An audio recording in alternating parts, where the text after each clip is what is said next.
Shall we play a game? Here's Johnny Cowabunga! That is when the world will end. What you doing, son? Nothing. Just chilling. Killing. Matthew! Miranda! So hang on to your hats, kiddies. This one's a real shocker. Splintered bone. Check. Check 1 2.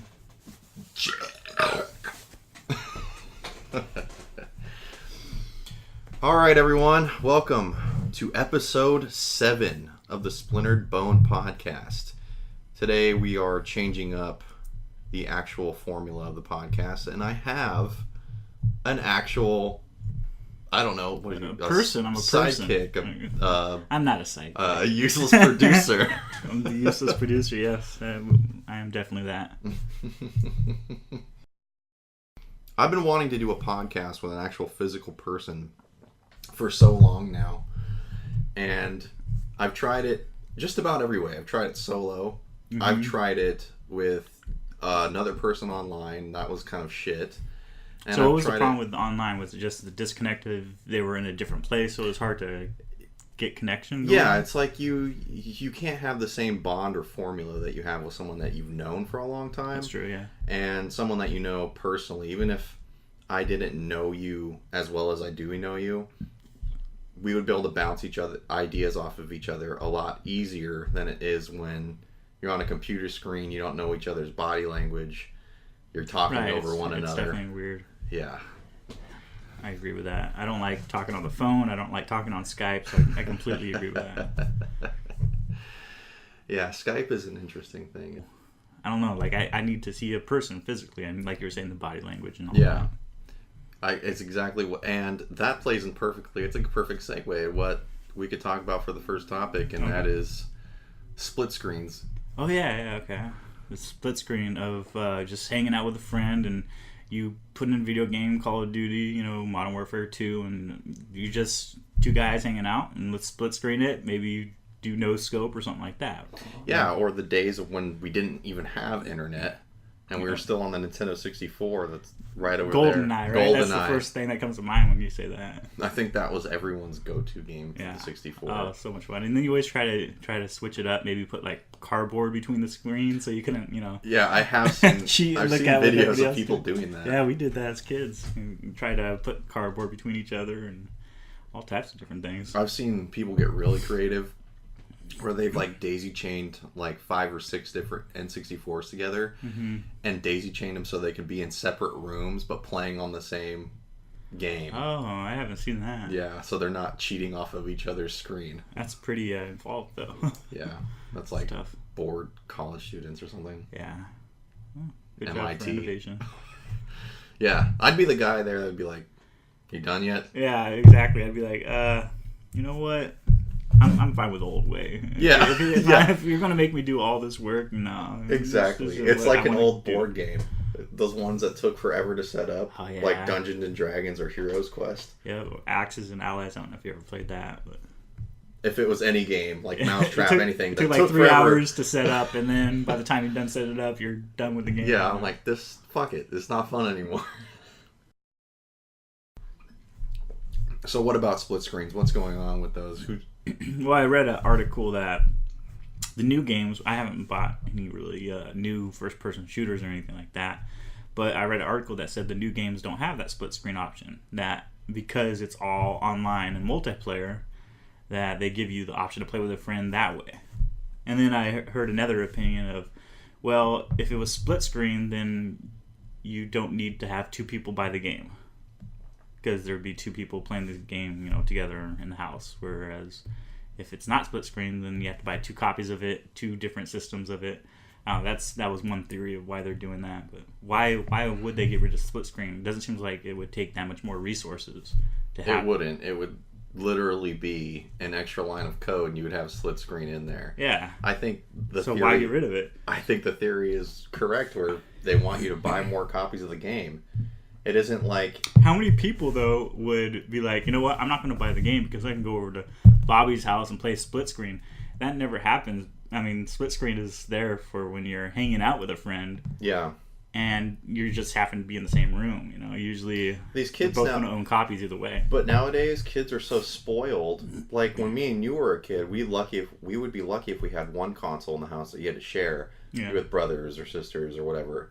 But nowadays, kids now are very spoiled, and they'll have the Xbox One, the PlayStation 4, and every other console within the house, to where they don't need to suffer with having to deal with split screen. And the parents we're just gonna be like, fuck it, it's an extra $60 and buy another one. Buy another one. Yeah, I guess so. I mean, there's got to be a reason for it, and the reason is usually always money, right? Oh yeah, everything goes to money.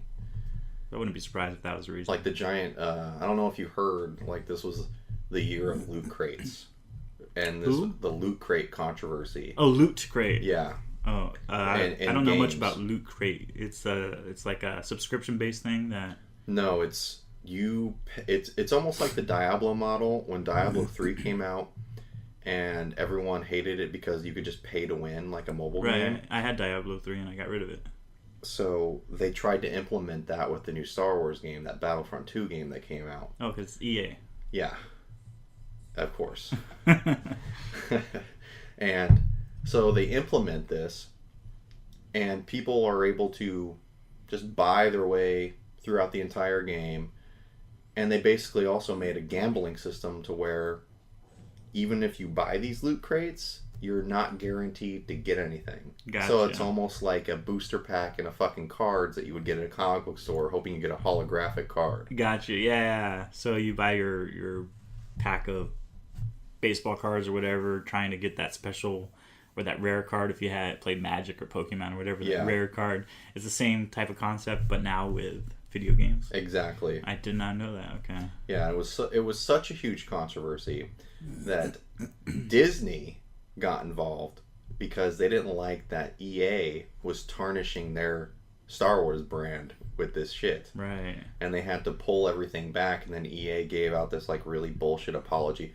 We didn't understand that this kind of stuff was gonna happen. It's funny that they say that because I've been reading, memes and GIFs and just like totally thrashing EA and saying that this was going to happen before EA even officially bought the franchise. So how can they not know yet? The whole world knows. It's silly. And how does the world know? Because they've done it with every single franchise that they've owned until they end up murdering off the studio that made the game to begin with. We can all look as an example. The first Dead Space game was a really good game. Visceral Studios made a really good horror game. Second one comes out, it's pretty good. Third one, EA goes full retard on it. Includes nothing but never go full retard because they put nothing but DLC content, nothing but loot boxes to give you costumes and weapons, Slim Jim codes up the ass to get extra stuff. And then in the end, they're like, we don't want to validate these codes anymore that you bought all these Slim Jims and stuff for. And I know this from experience. How many Slim Jims did you buy? I bought probably like 10. But, so as soon as they decided they weren't going to make those exclusive anymore, those codes, make them work anymore, it corrupted your save file. What? And you couldn't play that game anymore. You'd have to start over from the entire save file. So like if you were at the last level with that code in there, now you'd have to start over from the very beginning. Wow. But that's what EA does. Like that. And now, the once great game studio Visceral is now gone. They shut their doors as of this year. Wow. So no more Dead Space ever. Well, tears running down my face. Sarcasm. I'm not a big Dead Space guy. But anyway, yes, back to split screen. Kids are spoiled. And parents are dumb. And they're just going to buy their kids. Because parents... It's like... When I think of parents, I think of my parents. My parents didn't really care about what video games were. And I don't think they really understood what video games were. They were just like, it's another toy. Right. And I think that's how most parents are today still with kids. Yeah, my parents were just more of the regulating how much you played it as opposed to the actual content in the game. Yeah. They didn't know what the heck we were playing and how gory or bloody it was. They didn't know at all. What they were more concerned with was how many hours are you putting into this? You know, how many hours are you putting this instead of your homework type of thing. Right. They weren't like, oh, Conker's Bad Fur Day has a funny little squirrel on it. Here you go, Timmy. You're 7 years old. Conker is a really funny one because it looks like this little innocent animal. And then you're going around getting drunk and seeing squirrel tits. And yeah, I was going to say there's sexual stuff in it too, from what I remember. But it was funny as hell. It's a funny game. They're great games. And you won't see stuff like that nowadays with the rating system. And that's another thing. Parents are like, they will make sure they look at a rating system now and they ignore it. And they wonder why their kids end up being little shitheads. Like, oh, my 9-year-old, sure he can play Grand Theft Auto 5. Right. And then they wonder why he's going around saying the F word and wanting to slap bitches and stuff. Yeah. Where did you learn about waterboarding Arabs?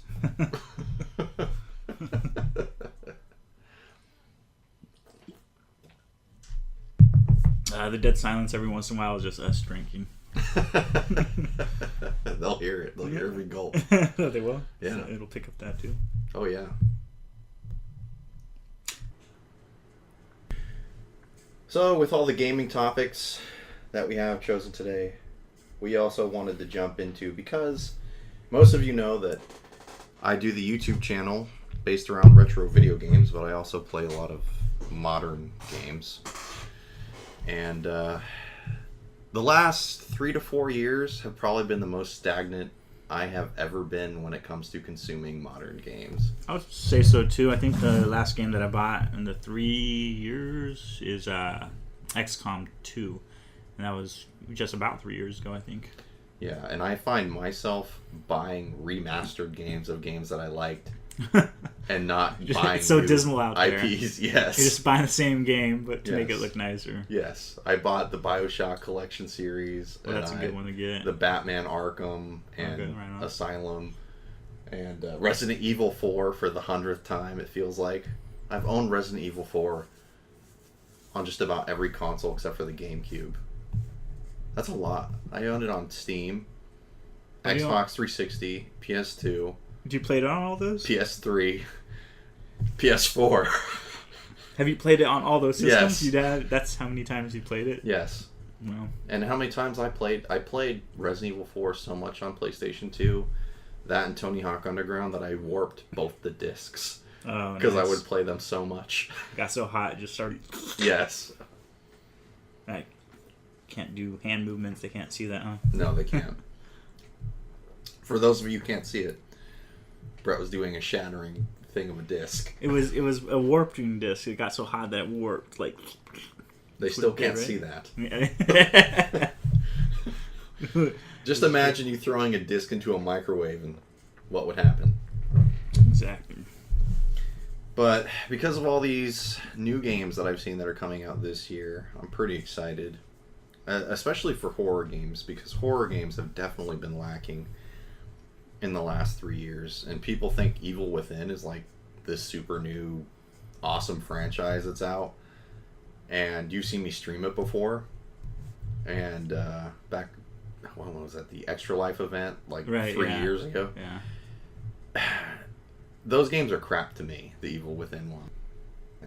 So you're excited that they're actually coming out with some possibly good ones? Yeah, and they're new IPs. They're not something that's recycled over and over again, just using a namesake to keep selling titles. Right. Like that one, I forget what it's called, where you're walking through hell. You saw the gameplay demo of that today. That looks kind of cool. That looks really cool to me. Yeah, I would get lost in it and I wouldn't play it, but it looks cool. I already saw. There was like 10 different corridors. And I don't know how you could get lost in a linear game that's a it's not first-person that shooter. Trust me, I will do it. You're like... It's like you would be like, you'd be playing Doom and say, I got lost. I would. I guarantee it. If there's not an arrow direction telling me where to go, I will get lost. But there's one set path. Like, you can't exit the level unless you go on that set path. I've gotten lost in games that you'd be surprised in, trust me. I'm playing a racing game and there's only one course you can go on getting lost. My God. Playing for Gran Turismo and you're like crashing the wall. Where am I supposed to go? It's sad because there's games that are coming out that are AAA titles that I should be excited for, but because games have gotten so bad, I don't care that they're coming out with new ones. Yeah. Such as the God of War series. That's the saddest one. That one really hurts, actually, because God of War was... I put so many hours into, the first 3. They were just great games. All 3 got me just super involved and loved each one more than I liked the last one, is what you should see from any type of, gameplay that has another game and stuff like that. And they always expanded on it and made it better and better. And then when the PS3 came out, and then... right after God of War 3 came God of War Ascension. Right, and that wasn't that good. And then it just got worse and worse after that. So that's the thing that is really sad. Yeah. I remember playing through God of War Ascension. I forced myself just to beat the game, just so I could see where they were going to try to take the story. Because it's like some sort of prequel to stuff that it was like mid-events of God of War 1 and 2 or something like that. Or God of War 2 and 3. That's how bad it is. I can't even remember. I can tell you each story from God of War 1 through 3 without hesitating. But Ascension is so forgettable and so bad that I just don't care. Yeah, that sucks. It's sad. And the thing about God of War, the first 3, they challenge you to where it's like, those are bragging rights. Like, you don't see that anymore with our games nowadays. Where it's like, hey, I beat Ninja Gaiden. Like, when you were a kid, that was cool. And when you got a little older, before the internet, like, before consoles were connected to the internet, constantly trophies and that stuff, people would either have to take your word that you beat the game like that, see it in person, or you'd have to take a picture of your TV showing that you did it. Polaroid or something. Yeah. And God of War 1... is so hard on God mode. See, I didn't even try it on God mode. Okay, but in God of War 1, you remember you have to fight Ares. Yep. And Ares is a bastard. He uses every cheap trick in the book, and he has moves that are unblockable that can kill you in like 3 hits. Yeah. Actually, the bosses in general were pretty hard. As far as you had to really... It took me 2 or 3 times, even on just, normal mode, and yeah. Fucking guy outside. It took me 2 or 3 times of just on normal mode of, figuring it out, because you had to kind of figure out the rhythm and stuff like that. It wasn't a boss ever that I could say that I was able to beat just like, one time. There's the little mini bosses and stuff, you could do that, but the main bosses always took me like 2 or 3 times. Yeah. But then there was after Ares, that really was like the kick in the balls. Because you're like, I beat the game. And then no, Ares sucks you into that portal, and you have to sit there and protect your family by draining your own life force while a million Kratoses are attacking you and them. That I probably did over 100 times to try to beat it. Oh, Jesus. But the reward is like, holy shit, I beat this game on hardest difficulty. It's rewarding. And the games would reward you by unlocking all these different weapons and things that you wouldn't have gotten otherwise, because there was no paywalls back then where the companies could charge you. Let's redo it now. Let's pretend that God of War was nowadays and EA owned it. So now, instead of having to try it 100 times, basically you just have to pay $100, and then now you get all the stuff that you need. People would do it. That's the sad thing, is that I've said this so many times. I feel like people that play video games, modern games, and just buy whatever are some of the lowest common denominator of people that can use their brain. People that buy games like Destiny, buy games like Star Wars Battlefront. That's funny that you said Destiny. Because your wife asked me, she was like, should I get Destiny for... I was like, I don't think he likes Destiny. I feel like it was $20 or something. I'm like, you could give it to him, see what he thinks about it. I'm very happy that she didn't, because I would have been pissed. And it would have been returned.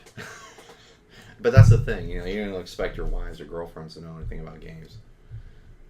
But, I just kind of derailed us there. Sorry about that. But Destiny and all that kind of crap, those are all games marketed to the people that are just gonna play mindless games that have no substance as far as story goes, as far as accomplishment goes. They just want to sit and grind and shoot things and kill things.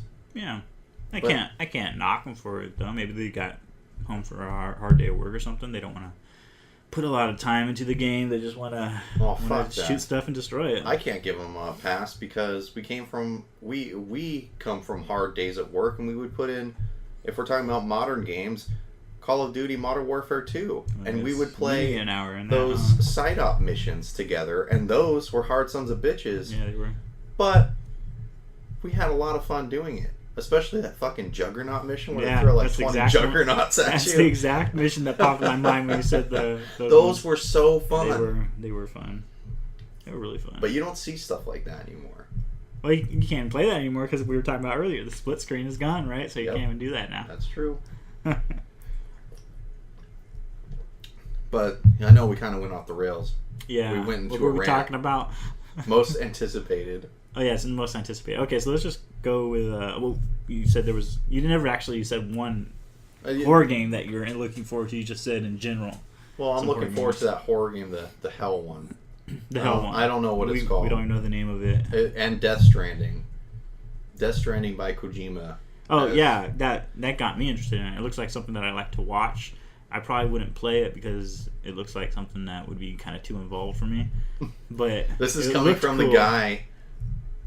This is the guy that says this Death Stranding is going to be too involved, but he plays Dota nonstop, which is one of the most involved games it's not very ever. Involved, though. that ends after 40 minutes. You're done. It's still involved. You're micromanaging up the ass. Yeah, I don't mind that part. I'm just talking about the whole that's involved. I got a map and I've got all this different shit going on and got to think about where to go and. Have you just lost your way, like? I've always been like for this. First modern first-person shooter games. I don't really like first-person shooter games that much. Okay. What do you mean, lost my way? Have you lost your ways? Because ever since you started playing Dota 2, you don't play anything else. No, basically not. I will play XCOM every once in a while here and there. But Dota 2, I'd say, is the only game that I play, yeah. That's fine. Currently, yeah. Until Red Dead Redemption 2 comes out. Now, see, that's interesting, because you like Red Dead Redemption. Right. But that's a very involved game. That's an RPG. Open world RPG. Right, it's that good.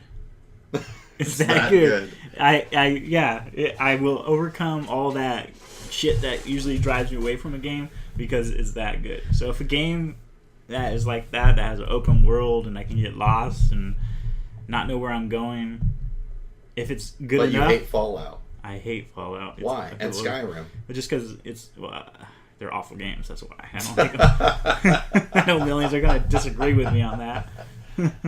Skyrim, I would say I like more than Fallout because the only reason why I like Skyrim more is because it has dragons and shit like that. It's kind of cool.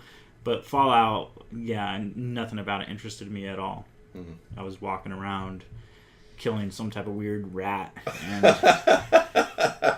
I was done. I was just like, you know what? I walked around this desert for 45 minutes and I'm not having fun. So I'm done with this. Remember the first time I ever played Fallout 3. It had been the first time I played a real RPG game since the Super Nintendo. Since like a Secret of Mana or Final Fantasy kind of game. And modern RPGs to me were foreign because when I had the PlayStation 2, I was mostly focused on all horror games or fucking Tony Hawk games. Ace Combat. Well, that was fun. And, I love flight simulators. When I got Fallout 3 the first time, I fucking hated it. I didn't know what I was supposed to do. Well, see? There you go. But here's the thing. Even though I didn't know what I didn't know what I was supposed to do, I found myself wandering around, like, getting these random messages popping up saying, like, you're overcumbered. You can't run. I was like, what the fuck does overcumbered mean? Overcumbered. That's probably the only game that has ever used that. Overcumbered. I was like, what the fuck does that mean? and I'm just picking up shit off the ground like cans and plates, and I'm like, I might need to eat later or something. Eat a plate. And then there's random people attacking me, and I die over and over again, and I didn't understand why. I got so frustrated to the point where I brought the game back to GameStop and was like, fuck this. This game sucks. A week goes by, and I found myself when like, I want to play this game again, strangely, for some reason.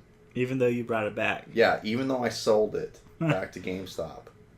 So I went back to the same GameStop, and I rebought it again. And it became my favorite game. Wow. Strangely enough. Well, yeah, you bought the game twice. Because when you sold it back to GameStop, they gave you like 50 cents for it, so... Just about. Just about. But yeah, Red Dead Redemption 2, it looks so good. It does. And I don't Really know if it was confirmed or not, if this is supposed to be the prequel or an actual sequel to what happened with John Marston. I don't know, actually. It's gotta be... It can't be a prequel, right? Because it's set in a later date. Well, I remember seeing... Is it? I think so. Because I remember seeing when the game commercial first came out that they were showing like the posse, and they were like making comparisons no, I to think you're people's right, face. actually. I think you're right. I think it's before. Like Dutch's gang. Yeah. Yeah, I think you're right. I don't even care what it is. It looks... It'll be great. good. It'll be good I don't regardless. care if it's a prequel or modern... Or not modern day, but, they're modern day. Yeah, it'll be good regardless. And I like seeing that they actually make progressions. This is the thing about Rockstar. I can't ever complain about anything that Rockstar makes. Even L.A. Noire? Okay, well, L.A. Noire is a different story. I think Sony was heavily involved in that, and I don't think Rockstar had full control. I'm talking about Rockstar published, Rockstar developed games. Right. It's talking about Manhunt, Grand Theft Auto, Red Dead Redemption, Max Payne. Was it Max? Yeah, Max We'll Payne look it was up. Rockstar. I will look it was up. Rockstar. You know? Yeah, it was. Okay. Because I quoted it in my review of Manhunt. Well, since you quoted it, we'll take that as the truth. Well, normally I'm sober when I make reviews, and I know I'm a lot more on point. But Rockstar knows when to push a game back for development if they're not ready. Which they did. Which they We always did on Red Dead Redemption, right? And It was that's supposed to come out fall 2017, That's right? so Now funny, it's, too. I think summer of 2018 or something. Like, I love video games. I'm wrapped up in games. I'm looking forward to Red Dead Redemption 2. But this happens every time Rockstar comes out with a game where the internet loses its fucking shit every time Rockstar pushes a game back. But they should be expected. Yeah, and I would much prefer it. Yeah. You know what? Oh my God, Give me a this ties- game in a year that's great instead of a game that's shit now, It ties in perfectly to what we're talking about. People have... They're the lowest common denominators of thinkers. They're I want the product now. I don't give a fuck. Yeah. Well, that's... It's broken? Fuck, I don't care. I'm just going to complain about it on the internet and get a million views on YouTube because I don't give a fuck. Yeah. This is what I have problems with, like, YouTube channels, like bigger gaming YouTube channels, like Angry Joe Show. You probably don't know who that is. No. Or PewDiePie or things like that. Because I've heard of PewDiePie. Because they make these videos to complain. Stupid name, just by the way.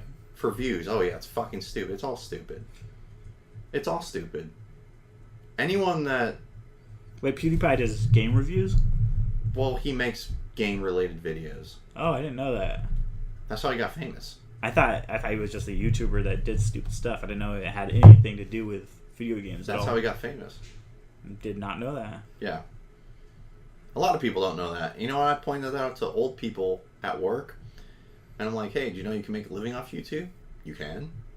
Like, yeah. Did you know the most successful YouTuber ever, the most rich YouTuber ever that makes $10 million a year? It's all from video game stuff? Really? Yeah. Yeah. There's a YouTuber, I think that's based in Sacramento, that is like that. I forgot their name. My cousin. He was telling me about it. But they're based in Sacramento, and they're like millionaires. Huh. They must not be that cool. Anyway. Well, I can't remember their names, so they can't Exactly. be that cool, right? They can't be that cool. Some guys. But back to what I was saying. It's just like people lose their shit on the internet because Rockstar pushes a game back, and then these YouTubers piggyback off of it to make views on their videos. But it's a common thing with Rockstar. If they feel like the game's not ready, they won't shove it out and risk their brand being tarnished like EA or Activision, which is no longer around. Poor Activision. Yeah. Well, it's their fault, man. That's their, just like THQ. It's all... Yeah, they're all very rich people now, though. Yeah. But Rockstar, when they push a game out, you know that it's for a reason. Now, Grand Theft Auto 5, me and you both had. And what were me and you looking forward to the most? Being able to play together online. Multiplayer, which was a disappointment. Which was fucked. For how long? Oh, a long time. But Dude, it was... That actually ruined GTA 5 for me, was the amount of frustration and anger that I had trying to play online with you. Because at one point, it was like, oh, we finally got it working. Great. And we played for a couple hours and we got leveled up. And then the next day you come back to it and your character is gone. Like, yeah. What happened to all the money, all the progression. Those hours that I just put in it that I thought that was being saved is now nothing. Like, it was frustration built on frustration because you got the game and it didn't even work. Then you're like, all right, so I have to wait 2 weeks or 3 weeks. I think it was actually a month before we could actually play online together. Yeah, and then after that, we were coming off the high of playing Red Dead Redemption online. Right. And that was good for a long time, really good, until people found ways to abuse the game and snipe you from 10 miles and be out. invisible and stuff like that. But we're coming off that high. But here's the thing: even though Grand Theft Auto 5's online was fucked up for a long time, we couldn't play, our shit got erased. Eventually, we did get to play. Yeah. And then what did Rockstar do?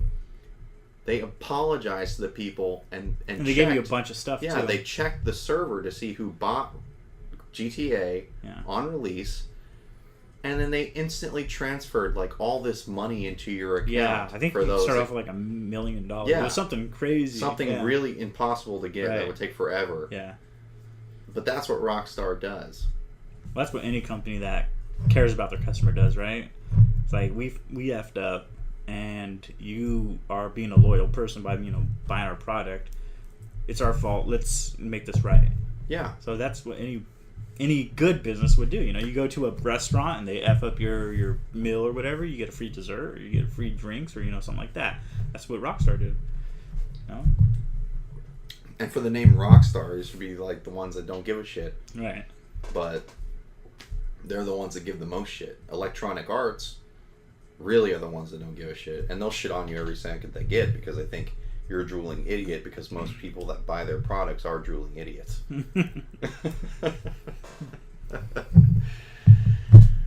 But Red Dead Redemption 2. Looking forward to it. I know it's going to be good. Yeah, it'll be good. And yeah, that's also one of my most anticipated games of 2018. Death Stranding, back to that, I think the game, even though I have no idea what the game's going to be. That's kind of what makes it interesting, though, is like, kind of want to get this game just to see what the heck is going on. Because the trailer was really cool. Yeah, the trailer was awesome. And having Norman Reedus, here's the thing, there's the whole history with Norman Reedus, Kojima, and Del Toro, is they were trying to make that Silent Hills game, and I did a video of it if you want to find it on the channel, of me playing Silent Hills before it got canceled. They've been trying to make a game together since like 2014. Oh. And just now, because Kojima is no longer do you know who Kojima is? No, I don't. The guy that did all Metal Gear games. Oh, okay. He's like the brain of all of that. Oh, now I do know. Yeah. Yeah. I actually remember or picture him in my head right now. And now that he's no longer with Konami, because Konami is also one of those companies now that don't give a shit about the customer and just want to make pachinko machines of their famous video games now. Did they really? Yeah. Did you go to a casino recently or something? No, it's just that's what they said they're gonna do. Oh, so they Castlevania pachinko machines. That's interesting. Yeah. I don't even know what pachinko is. It's like some Asian gambling thing. I don't know. It has to do with gambling. He doesn't know what it is either. I know it's Asian gambling. Yeah, I know it's Asian gambling too. But that's about all I know of it. Like, what is it? We're not getting I don't that. give a We're not fuck. getting that yet. I don't give a shit. I don't gamble anyway. But I trust Kojima, especially after the last Metal Gear Solid game, because you were I was talking to you and texting you about every other day. I'm 36 hours into the game and I haven't even finished 3% of the story yet. You ranted and raved about that, and that's probably been years since I've seen you do that with a game. Yeah. I can't even think of the last game that you did that with, actually. That's weird. Isn't that weird? Because if we're talking about me and you talking about games 5 years ago, 6 years ago, 7 years ago, we'd be talking about games all the time. Yeah. And now, we never talk about games. What we talk about? We talk about how shitty they are. Exactly. How crappy they are now. But that sucks. I don't like talking about how shitty games are. Yeah. It's kind of negative, huh? Like more positive vibes. Yeah. Good stuff. But yeah, Metal Gear Solid 5 Phantom Pain was really good. And Silent Hills with Norman Reedus and Del Toro was really good for a demo game. It was probably the most elaborate and scary game that I ever have played in a long time. It was, when you see me jump in that video that I did where I'm actually playing the demo, I was actually legitimately jumped. I jumped because I was scared. And I don't ever do that with games. Game was creepy as fuck. And then Konami comes and fucks it all up and tells everyone to fuck off. But now I'm happy to see, because Norman Reedus and Kojima take every chance that they get to give the finger to Konami in public. It's awesome. So, Death Stranding, even though I don't know what it's going to be about, I have no idea what the gameplay is going to be like. Well, I saw a baby in a little incubator thing. That was interesting. That was really cool. And then I saw some weird... You saw naked Norman Reedus? Anti-gravity. Were they naked? I didn't see anybody naked, did we? Yeah, he was naked in the water. I don't remember that. Yeah. Well, he's just pretending. We see what you're paying attention to now. And then we see these weird like little things on these people's shoulders that like spin around and they look like a radar, those but it's obviously things. like what's that for? So there's like all these little unanswered questions about what are these weird invisible creatures? Why is they have control of like gravity or some type of physical? I want to know what those floating beams were around that giant atomic hole thing. Yeah.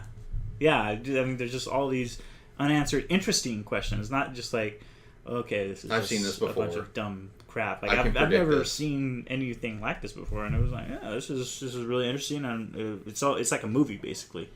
I want to see it unravel. Yeah, and I really hope, and I don't think this is going to happen with this game, but it happens with a lot of games, is where the cutscene is really, really good. Mm-hmm.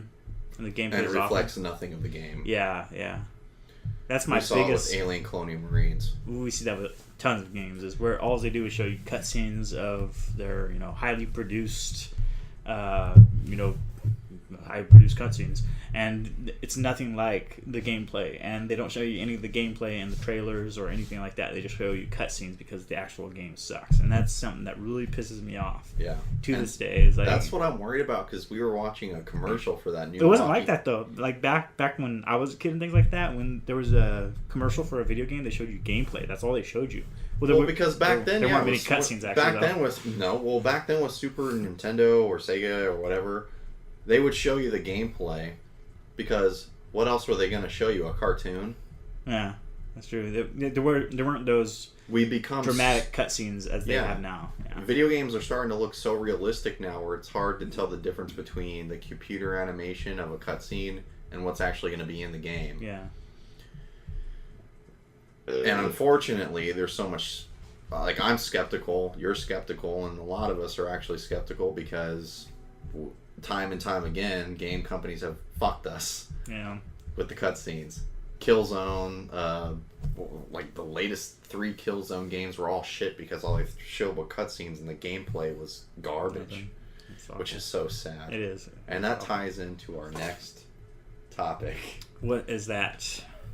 games that we love that fell from grace. Okay. And I think me and you both can agree Well, that there's always Killzone Killzone was but fucking good. There's one that I would say resonates throughout everybody would be Modern Warfare. Modern Warfare franchise. After number 2, well, even 3 was, So you're talking about Call of Duty as a whole. Call of Duty. Let's just go Modern Warfare, because they only made 2 of those, right? Oh no, they went Modern Warfare 3, Modern right? Warfare 3, Modern It was- Warfare, well, Advanced Warfare. Yeah. Well, we could just go all of Call of Duty, but I didn't really play the older Call of Duties. I just played basically the Modern Warfare 2, and then I played Modern Warfare 1 a little bit. I didn't play like Call of Duty 1 or anything like that.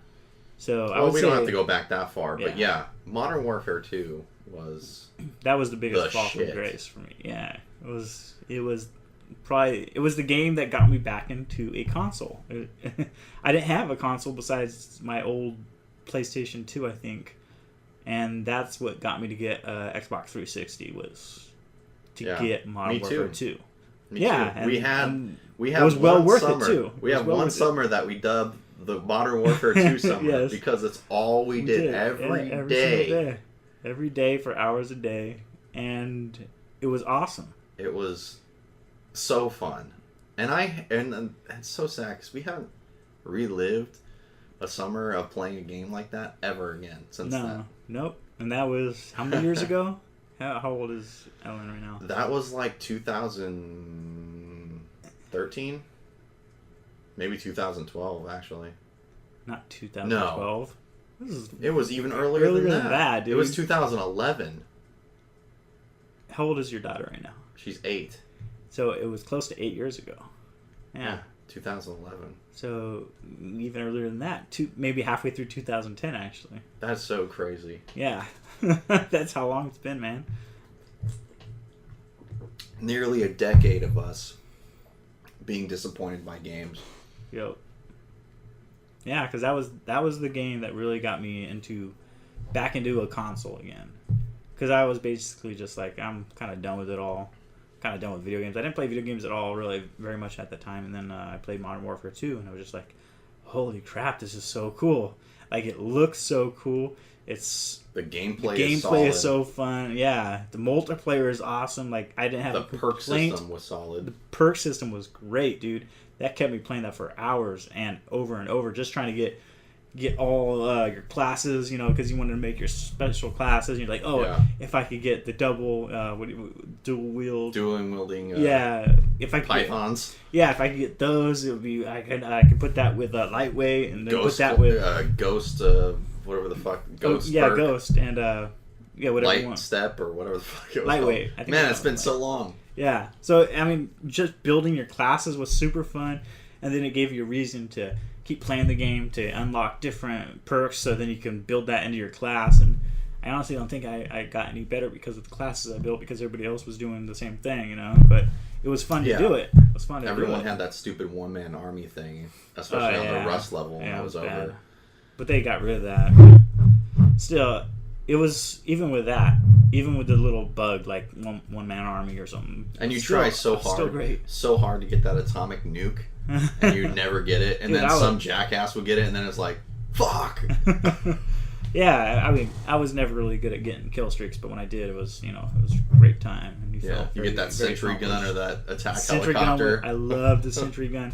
And the attack helicopter was like the icing on the cake, where it was just like, if you played a game and got that attack helicopter, especially on Rust, Rust is like one of the best closed course levels back in that time ever made for multiplayer. I would say, yeah. It was just complete mayhem. Mm-hmm. It was so small that you were always running into somebody. Unless you're playing Capture the Flag. that was the shit. Modern Warfare 2 was the only game that I saw that let you switch between multiplayer first person and third person. Right. I never saw that afterward, and I never saw that before. Yeah. And that was cool. That was cool. It was interesting. It made it interesting for sure. Yeah. I sucked at third person, but it was cool to be able to do it. I loved fucking with people playing third person with the dual wielding P90s when you're playing that fucking bomb. What was the bomb one? Just it starts with a D. Demolition. Demolition. Yeah. That was so fun because you just sit there and hide behind the thing. And Yeah. He didn't even care about actually, getting the bomb off or anything. Yeah, and listening to people rage back then was actually fun. Yeah. Like, I don't care about that shit now. I don't know, it's so weird. But yeah, Fall from Grace. God of War we already talked about. God of War, yeah. God of War definitely another one for sure. Suffered. Everything after 3 was just... And this new God of War I could not give a shit about. What is it with game companies like, oh, Kratos needs to be a family man now. I hate games. I hate them that make you have to have a companion that's required to stick with you the entire game. Yeah, well, BioShock Infinite was the only game that I say was okay with that. I was okay with it. I didn't care that the chick was following you around because you didn't have to do anything, and she kept control of herself. I didn't have to worry about her dying or anything like that. That's true. I mean, she would give you shit. She would give you shit throughout the game. She would get annoying at times when she would repeat the same thing over and over and over again. Booker, you're hurt. Where are you going? Or whatever the fuck she would say all the time. I hated it in Resident Evil 4 when you had to protect the stupid president's daughter in those parts of the game. You're always gonna get that though. I mean, it's not I didn't really get annoyed by it too much because I expect it. I mean, they're not gonna have 60,000 different phrases. Yeah, but that's you. Right? See, for me, it's like, I don't give a fuck about you. I'm here for myself. Yeah.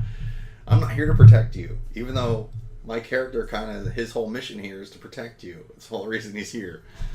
But I hate having companion things, and for Kratos to have one, Kratos, the guy that would not listen to reason about destroying the entire planet, now has a kid that he's running around with and trying to protect. Yeah. And I guarantee you they're going to do something super stupid with this game where Kratos is finally going to die or something stupid like that, and the son is going to be the new fucking character for God of War. So this new one's set up in Norse gods. So they have Odin. Odin! Is that what's going to happen? A little boy screaming Odin over and over again? I don't know. But I've seen the gameplay demos of it, and just by the gameplay demos, having... God of War is all about the hit combos. We both know this. They're all about what? Oh, hit combos. Yeah, hit combos. Yeah. Having this little shithead child run in and jump in and like be part of your hit combo and distract you. It's like you gotta time things with his bullshit side attacks. I don't want to do that. That's not God of War to me. So, God of War and Killzone. Killzone 1 and 2 were so good. I think before... I only played Killzone 2, right? That's what we played? Well, that's what we were playing. That was another thing. Killzone 2, we would sit in your house before you got the PlayStation, or the Xbox 360, and we played the shit out of Killzone 2. We did. We had a lot of fun with that. And for me, probably the most detrimental games to fall from grace is Fallout. Fallout of Grace? Fallout. It's my favorite game franchise that was ever made. So when did it start? New Vegas? No, it started in Fallout 4. I loved New Vegas. Oh, I thought you didn't like New Vegas. No, I love New Vegas. Oh, okay. When you first got it, I didn't like it when you first got it. No, I liked New Vegas when I first got it. I swear, when you first got it, you were like annoyed at New Vegas, or it was freezing or something like that. Yeah, okay. Is that it? That was it. Okay. Yeah, I lost save files. Okay. Because of the bugs. I remember something that you were pissed off at New Vegas, and I thought... I probably restarted New Vegas 6 times after the release because of the bugs in the game that would corrupt your save files. I know. Why would I do that over and over again? I don't know.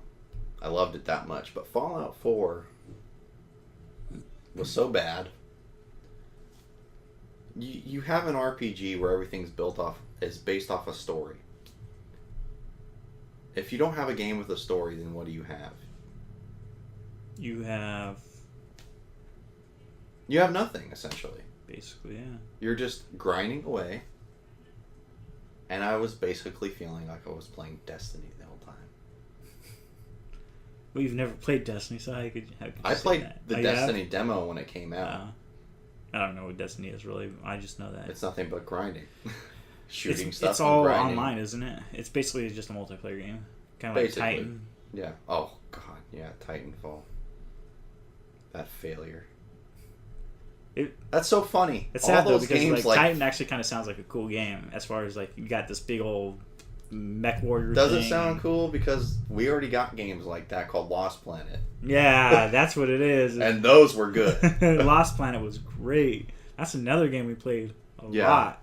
And for had some fun. reason, me and you went through that whole fucking game together, cooperatively, and you got the achievement for beating it, and I didn't for some reason. What is After we spent like 8 hours Yeah. one night beating that shit after that stupid train Yeah, I was level gonna with the say that sand train- pirates. we had to freaking go back and get the freaking cartridge and load it up, and yeah, remember that? God, That was fun. That was a really good time. really fun game though. There you go. Oh, thanks. This is awesome. We're gonna have like a 2-hour podcast, or maybe 2.5 hours. We've been talking that long. Yeah, This is easy. All we do is sit here and talk. talking bullshit. Yeah. People just want to hear us talk, huh? Dude, if you're driving in a car to work or something like that, or... I mean, I love talk radio, but it's different. But when you listen to stuff, are you listening to people talk about interests that you have? Like hobbies? Like video games? Movies in depth like we were talking about? Or problems with the video game industry? I don't really hear people talk about that stuff That's very true. much. Yeah, you usually just hear current events and stuff. Mm-hmm. I'll do one, which is actually a perfect segue into esports kind of Okay. thing. Okay. So for me, Madden. I loved Madden. I did. I think Madden 12 or 11 was probably the last one that I really liked. And then after that, it was just like the same thing redone over and over and over again. And you pay $60 just to get a new updated roster. And of course, that's EA too. Well, I think Madden's always been that way since Super Nintendo. It's always been like just a regurgitated Maybe it has. thing. Maybe I've just realized it now. And I'm Yeah. just like, this is bullshit. I mean, we saw the jump. But, whoa, there's a different thing, though, because when Madden, I think, the Madden 25, which was the 25 years special edition thing with Barry Sanders. Yeah, Barry Sanders on the front cover. That was the one where you actually had to either get the pre-ordered or you had to buy the online subscription at first. Oh my god. That's okay. Let's say that would be the fall from grace because that's Madden 25 is when I started hating Maddens and I stopped playing Maddens. Actually, Is that when Xbox like partnered up with the NFL? I don't. It may have been actually. And they're like, oh, Possibly. guess what? This is gonna sell more shit if we can make sure our players are pre-ordered and make sure if people want to play online against you. Yeah, there was, no. This is what it was. You had to buy the game new in order to play online. So if I went, Oh my god. so yeah, They DRM'd it. What does that mean? They dislocked it. They made it just like computer games. You can't trade in a game. Computer games, you always have to buy them new in order to play them online. Oh, I didn't know that. So they made sure that you had to buy it new. You can't buy it used Yeah, you and can't play online. Like if you got it at GameStop, you could just play the single player, and then you would have to buy the online. Oh, fuck thing. you. That's when that started. Was I think Madden 25. And you want to when it started. charge me $60 for that? Yeah, exactly. Fuck you. Exactly. Yeah, that's what I would my say would be the God. fall for grace from that. What the fuck? Isn't that awful? Were people that stupid?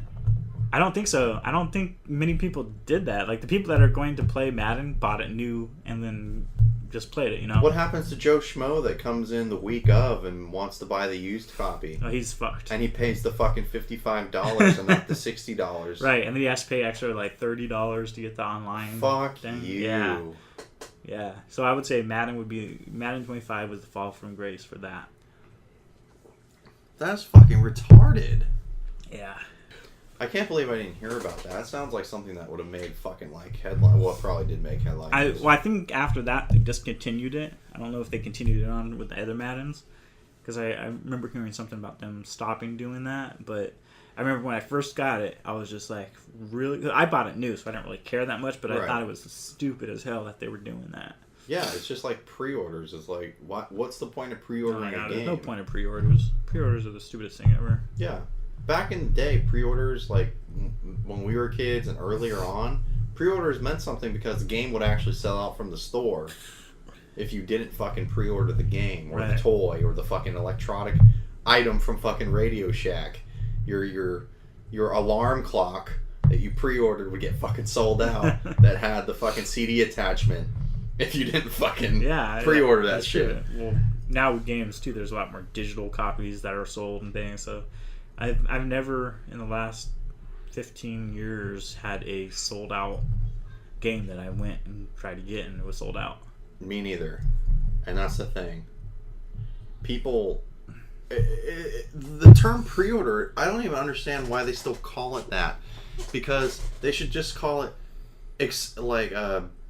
extra offer or something like that. Like you're putting, or you're giving, I don't know, developer funds or some shit, because you're just giving the person the money ahead of time it's like without seeing the finished product. It's kind of like a Kickstarter almost, you know? It's like exactly what it is. It's a GoFundMe and a Kickstarter for fucking game developers and publishers. People are like, oh shit, my game's fucking not finished when it came out, but I pre-ordered it.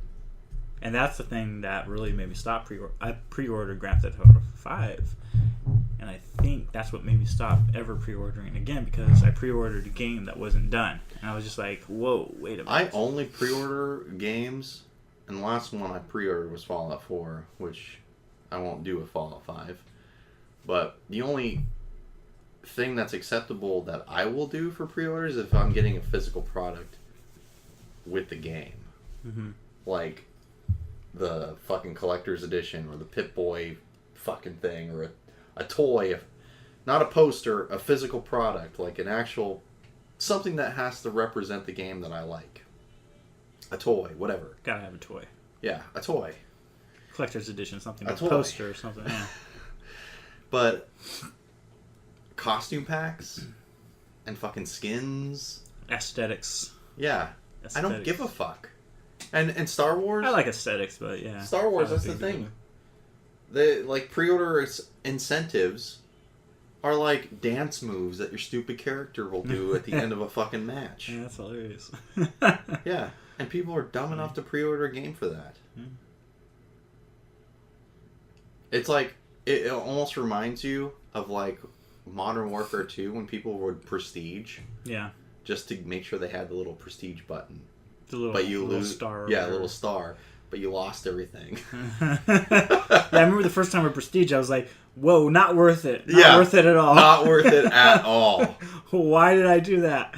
And from that time on, whenever I saw a Prestige like 4 or something, that just made me think that guy's 4 times stupider than me. Yeah. Like, he did that 4 times. Yeah. Why would you do this 4 times? I did it once and regretted it every day for days and days until I got back to my classes and all my like people like I said, people probably thought that was bragging rights back in the day. Yeah. Because I guess maybe you could argue there was skill in order to get all those prestige. Well, I guess I mean if you're good enough and you're winning every match, you can prestige a lot faster, right? I guess, but eventually, wouldn't if me and you were still really really crappy at Modern Warfare 2, if we played enough games, we still would have just we could get the same prestige. You just have to put twice as many hours as the good. So person. It's all like, who gives a shit? It's not like, oh, I beat the game on the hardest difficulty. Now you try. You know? Yeah, yeah.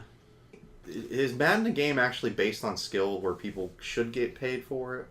Or is Madden a game where it's more like just based on timing of buttons? Because the last Madden game that I was like super heavily invested in was like PlayStation 2 era, 2004. Yeah.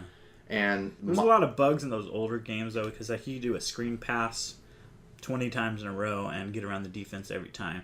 So it was like there was these bugs where you could do one play and then just if you got that play well enough, like you said, the timing and everything like that, you would always get through almost like 90% of the time. So do you think esports though are all timing? Because things like when I watch esports like Dota, that's all timing with like a click of a mouse, right? Not necessarily. Well, I mean everything's timing, but it's more strategy based compared to esports of like Call of Duty. and then compared to Madden or Dota. Let's scratch this. Scratch it. I was saying, are esports real sports? Like, why are they called esports? Do you consider bowling a sport? I don't. Is bowling a sport? It's called a sport, but I don't consider it a sport. And that's Is what I'm it saying. in the like, Olympics? I don't know. Because I know gaming is gonna be going to the Olympics. Right. So should it though? No, let's talk about that then. Should gaming go to the Olympics? What do you think? I like that actually. I like that topic. Should gaming go to the Olympics? Well, we'll start it back with the question about bowling and everything. Yeah. Like that. So okay. Well, first of all, do we have to define what a sport is in order to go on with this? Like, what is a sport to you then?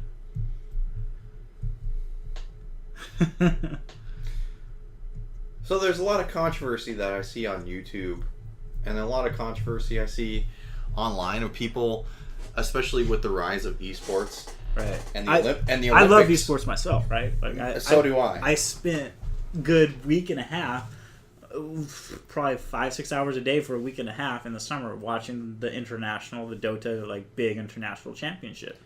Right? Esports have gotten so big I now. love it, but do I sit there and say that is an athlete? Because an athlete is a person that plays sports, right? Well, it depends, because I feel like esports have gotten so big that even my local pizza shops, instead of playing UFC or baseball, they'll have Dota competitions on Really? the TV. Oh, wow. That's how big esports have got. I think it's because maybe there's such huge grand prizes now. Yeah, they're millions of dollars. I mean, you win the international. I think it was a $6 million prize this year. Don't quote me on that, but I think it was millions of dollars. Yeah, and I've seen it. Yeah, I've seen it as high as $10 million before. And this year is the only year that I actually realized that those teams get most of the money. The players don't actually get. I mean, they get a significant amount. The players do, but the teams get most of the actual money. What is the team? So, like, you know, the agents. No, the team. You know, like there's 49ers, but on the team of the 49ers, there's your quarterback, Jimmy Garoppolo, and whatever. But on those Dota teams, there's like what, 6 or 7 kids? There's 5. 5 kids. Right, but an esports team isn't just in Dota 2. They're in CS:GO. They're in Call of Duty. So this team is in multiple different games, but then they have the players that are on that team. See what I'm saying? Oh, gotcha. Yeah. So they're all broken up into different esports. Right. Yeah, but there's that same team like eHome or Team Liquid, or there are all these teams that are in different facets of the industry. Different video games that they play, but they have different players on each of those. And some of them, I think, actually kind of like a Bo Jackson type thing, where he played baseball and football. I think a couple of them actually played maybe Dota 2 and then CS:GO or something like that. But do I think it could be an actual? Should it be legitimized as a sport? Is it legitimized as a sport that should go to the Olympics? Is it worth going to the Olympics for? I think it. This is a hard thing because I know competitive gaming. It is interesting though, because everybody in the world plays this video game, right? So it's kind of an easy thing to be like, put it in the Olympics, because there's already 10 different countries that play this together. The thing that's funny about video games, when I think about video games, and you think of everyday average people, most people still think of video games as like a joke. They think of it as like a kid's thing to do. Mm-hmm. Like, I run into those people all the time that think they're like, they don't know that I play games or anything like that, and when they talk about video games, it's like, why would you waste your time? Yeah. Like, I buy that stuff. Oh yeah, I get that all the time. I buy that stuff for my kid. Yeah. And it's like, I feel like the majority of America at least, is so out of the know when it comes to digital entertainment. They still think like going to the movie theater is like the most grossing thing that makes money. Yeah. But moving video on. games has surpassed that by leaps and bounds at this point. It's the highest grossing entertainment source ever. Mm-hmm. And when you talk about Olympic sports, yeah, it's the highest one right now. It's bigger than movies, it's bigger than music, it's bigger than books. Porn? Everything's bigger than books. I think porn is the highest grossing digital porn? media. Because isn't like most all of porn free now? Isn't that why like all the porn stars are like retiring now and going to like escort services or cam girls now going their own independent businesses? Cam girls are still porn. But they're independent. They're not like part of the porn industry. It is part of the porn industry still. Yeah. Is it? The sex industry, yeah. Okay, well, nothing's ever gonna beat the sex industry. Nothing's gonna beat the sex industry. Nothing. Nor we want it to. There is a biological function that you need to do this. Of course, that's gonna be like the leading cause besides food, right? Okay. Maybe the sex industry. I'm glad I was able to work porn into our conversation. Is the highest grossing whatever media form. And that's fine. I actually have no problem with that. No. I'm a big consumer. Make many deposits. Yes. Nightly. But video games, though, it's okay. If it's not the most popular, it's definitely the most second popular. It definitely outgrosses movies and books and music. Everything outgrosses books we talk about. Yes. But as far as America goes and its general consumer, I don't see people considering it a real sport. I would consider it maybe... It's so weird, too, because you were just saying it's like bowling. I want to consider it. I'm even having a hard time getting around it. I want to consider it a real sport. It's hard, yeah. Because I know that I could not play Dota on a competitive level. And I could not... Like, you play Dota competitively online locally. Over 3,000 something hours of it, but I can never play with the pros. Yeah, that would be could not imagine. Absolute mayhem, yeah. I almost hold esports in the same level as the guys that hold the world records for arcade cabinets. Yeah, well, that is basically would be your retro esports, right? Yeah, because those guys sit there for days. And there is a definite mental aspect to it that is very integral to sports as far as, like, you know, get through it and test your limits, you know, do everything that you can to get through. And not every sport needs to be physical. Look at chess. But is chess a sport then? So the thing is, there's competition. Is chess in the Olympics? I think it is, actually. Well, then maybe it is a sport. That's bullshit, though. There's no person from chess that I'm like, that's an athlete. And to me, an athlete is a person who plays sports. But why does all sport have to be athletic? Because that's, for me, that would be the definition of what a sport is. Maybe, you know what it is, though? I think it's conditioning. Me and you grew up in a time... I think there's competition and then there's sports. There are aspects of competition in sports, and there are aspects of competition in, like, video games and stuff like that. But they're always putting that together. If it has competition in it, then it is a sport. We grew up in a time, remember, me and you, we are like the dying era of people that grew up basically with almost... This is how you know you're getting old, is when you start saying stuff like... I know. It's not as good as it used to be. Music these days, meh, meh, meh. You know, it's like... And I do say that all the time. Me too, all the time. And movies. And it's the games. It's the fucking truth. It's the truth, though, when we say it, right? It is the truth when we say it. When we were younger, there was just a bunch of old fogies saying bullshit. You can't tell me fucking Elvis was the greatest thing ever. Fuck you. Or the Beatles. It was the greatest probably in that time. Like, that's what they had. If you I bet if you dig deep, you would find like some rock well, the Beatles band. were almost like kind of popish, actually. I fucking hate them. I like the Beatles. I like certain songs of them, but they were more poppy. Yeah. As far as poppy. poppy. Yeah, they were basically the pop music of that era was the Beatles. You know, they were the. But anyway, look, we're getting into old man rants here. We're talking like old men sitting on a swinging bench, smoking a cigar, going, wish we had a swinging bench. The Beatles in that one band, Kiss. Young whippersnappers. Ozzy they don't Osbourne. know. I remember that I walk guy. a mile every day to get my pussy. I didn't have a phone. I remember when porn was dial-up. I had to wait for it. You know how he went.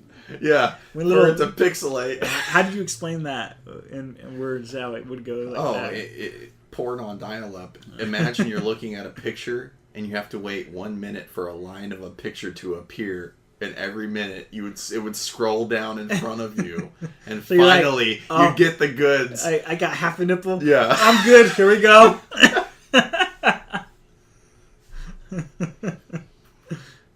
So true. Or you'd get interrupted because someone would come home, like your parents, and be like, "Fuck! Yeah, It was so close." Right. But that's when you had magazines and crap like that. Nobody does anything with magazines anymore. I don't think. No, they don't. That's why Playboy's not a magazine anymore. They are. Well, they're a digital magazine. I think They're not physical magazines. they're not physical anymore. I don't think Because I so. know they went over to no nudity for like a year. Fuck you. It was Playboy no nudity for a year, and then they went back. I think just recently this year to Did a woman take control back of to that? nudity. No, I don't know. That's The daughter had control for a while. She's the one that opened up all the porn shops, actually. Though. Oh, good. Good for her. Yeah. Yeah, she was a marketing genius. She's the one that actually saved. Well, from what I have heard about Playboy, she's the one that actually saved Playboy because they went through a big downturn, and then the daughter came in, and then had this idea of setting up a bunch of porn shops and selling. This is a porn hour on the podcast. Yeah. Why? How do we get into this? Actually, I could always discuss porn. So she actually set up a bunch of the porn shops, and basically that's how Playboy was saved again. Is that she set up a bunch of these porn God shops. bless her. Yeah, God bless her. Right? Amen. I would shake her hand. I would have her hand shake some of mine. You could have her turn into a porno. Oh. How many times you bet she's heard that line? I don't even know. She's fat and ugly though. Oh. He would have his daughter's not. Never not attractive. mind. And all that stuff that I said right there might not be right. It may have not been his daughter, but like his assistant or something. But it was some chick that was. Well, the story would be way cooler if it was his daughter. Yeah, it would be, huh? But if she's a fat pig, then I know, but I'm just thinking, people are going to try to fact check me on that and be like, "Oh, nope, it was the assistant." Well, it was some lady. Well, actually, So like, hey, if somebody does that, I'd be pretty damn impressed because that means somebody's actually listening to this and like actually like puts the thought and care to check what I'm saying. I've been a subscriber to Playboy since 1972, Yeah. and I will tell you. Back when they had bushes. Yeah. You could floss your teeth with those magazines. Oh, what the fuck are we talking about? Esports. Esports. We're done with that. I don't even know how do we Well, get- okay, back to what I was saying though. Conditioning. I feel like we were conditioned as kids because we were the last.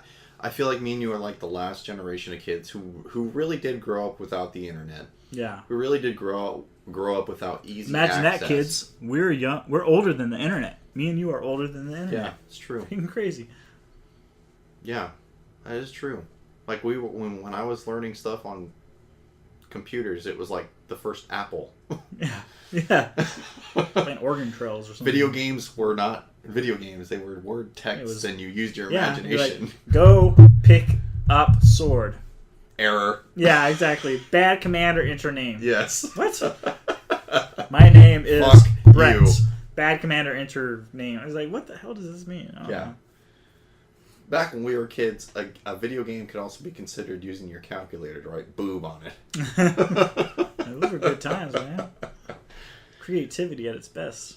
And that's what's awesome about men in general is that we will always find a way to either write boob or draw boobs in some way. No matter what you give us a calculator, you give us anything, we'll find ways to do some type It's of near boob impossible to get away from. or dick or some type Or of dick. genitalia. Yeah, genitalia. But what I was saying is I feel like we were conditioned that sports were supposed to be a physical activity. Football, baseball, Yeah. hockey, fuck basketball. I hate that sport. Baseball's barely a sport. But there. It is boring. And because video games is still such a brand new medium, is if we really look at video games as a whole, take Atari. I would say take Atari out of that because people weren't really competing in Atari. You can't count Pong. I don't think as a competitive. I bet you anything if we researched it, there would probably have Well, been some fuck type you. of Fact check me on it. Pong championship. I bet you anything there's a Pong championship somewhere.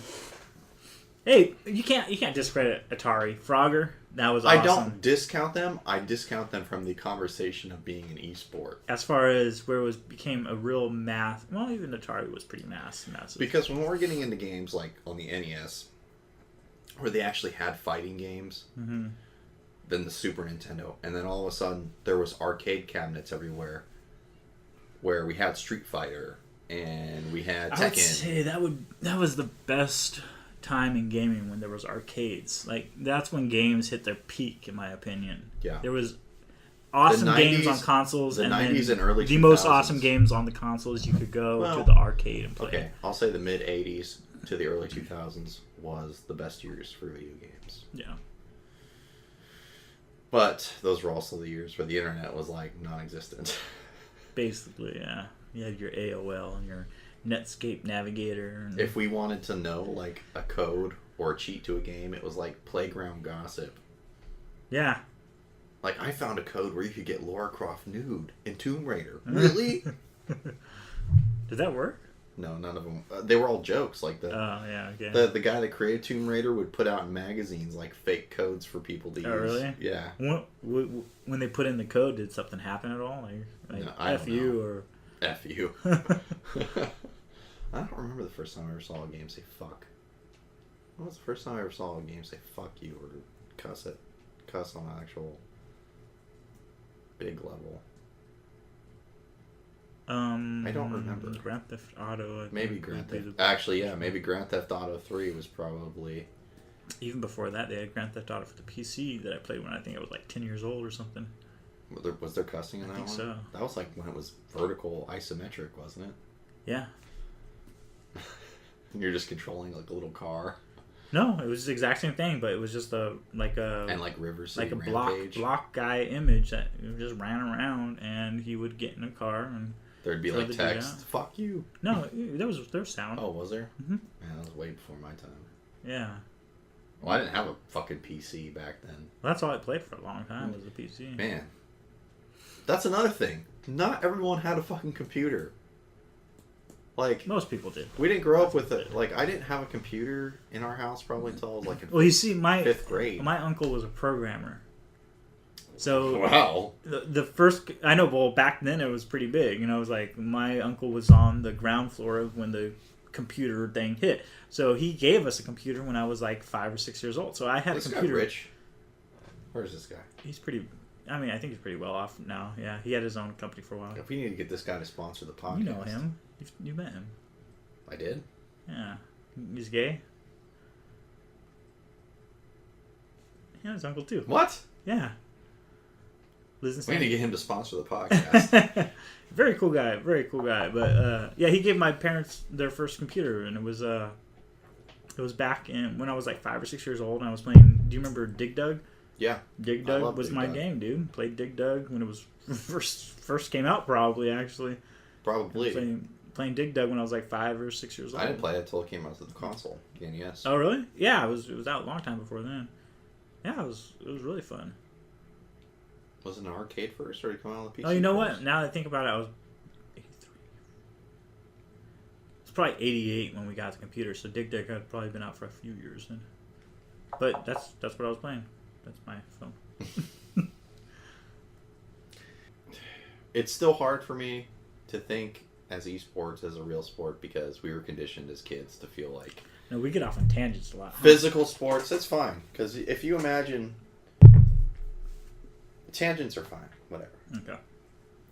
I think it's gonna be hard for us, even though we and you love video games like we do.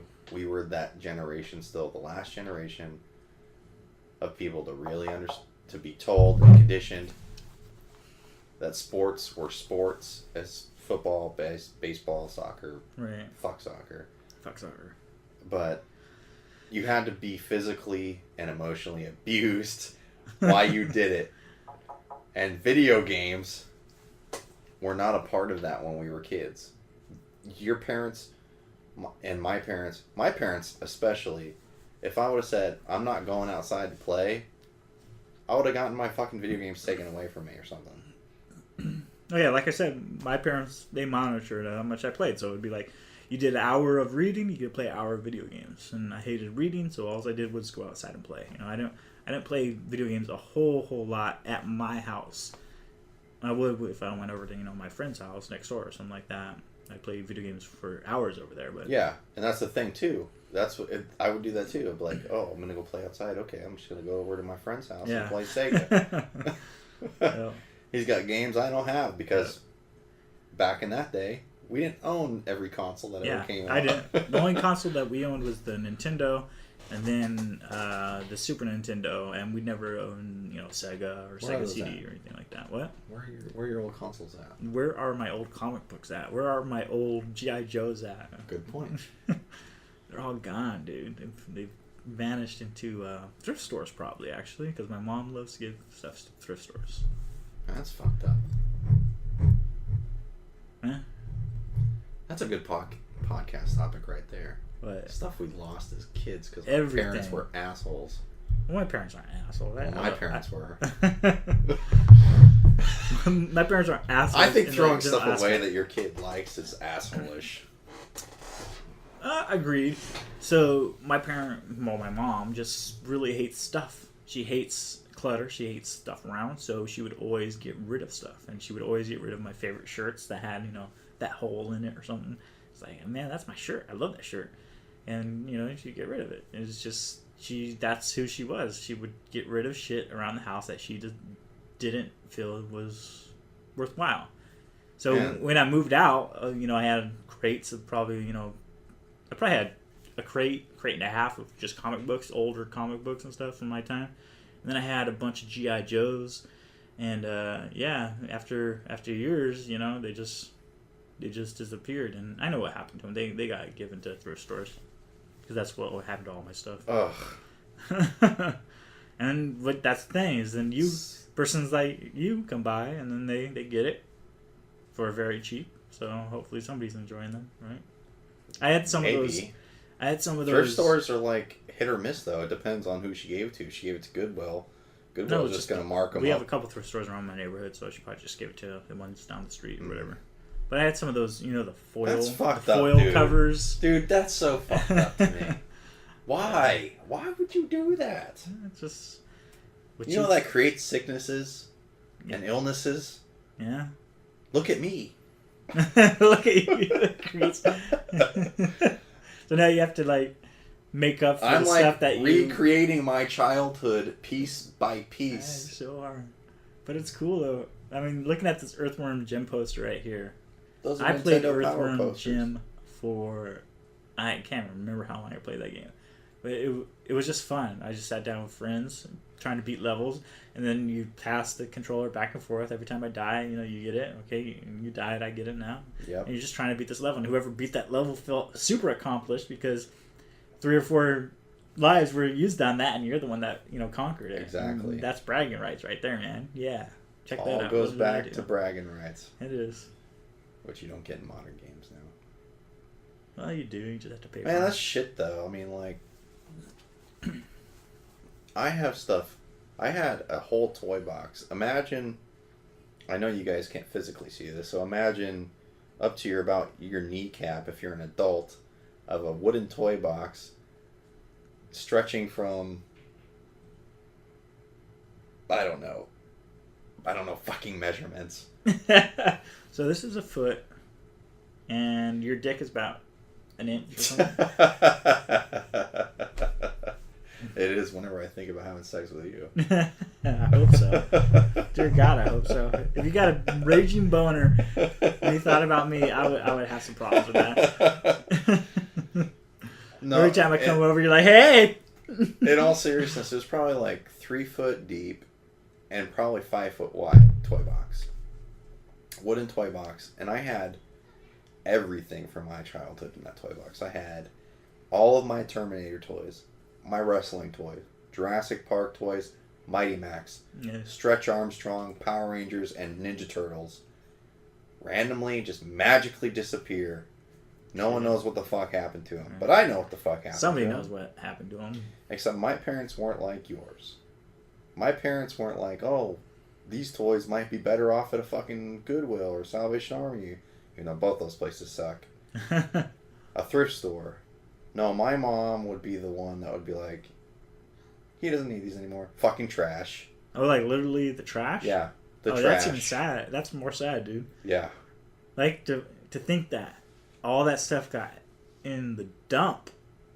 That's worse. Yeah. Because at least I'm like... It's in a landfill. At least for me, I'm like, like I said, they got given to the thrift store and somebody like you came by and picked them up. You know, they still got used and all that cool stuff that I collected got used at some point. But that is sad. Thinking of it in a landfill, just sit next to a rotting fucking corpse. ran over by a bulldozer or some shit. Yeah. That is sad. That's a bummer. You know what? I think that's going to be another... We'll save all that for... we'll save childhood issues for another podcast childhood episode. Issues. That's a good one, though. Yeah, everybody has childhood issues. That's the problem with having kids, though. Every kid's going to have childhood issues, no matter how good That's the parent true. are. I see we're true. going into it already. That is true. We're going to have... No matter what, you're going to fuck your kid up in some way. Yep. It's inevitable. I'm sure of it.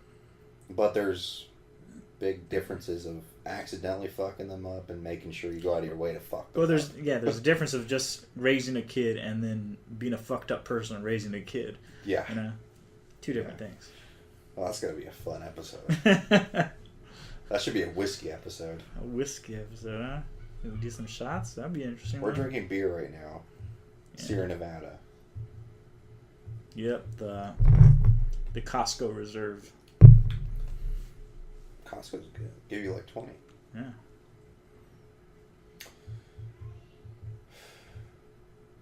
Did I even finish what I was saying about esports? I completely forgot we were talking about esports.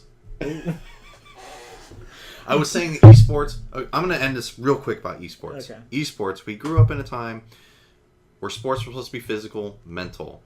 As far mental as you taking abuse and getting better, getting yelled at by coaches. Yep. Being like, you fuck up, go run laps. That kind of shit.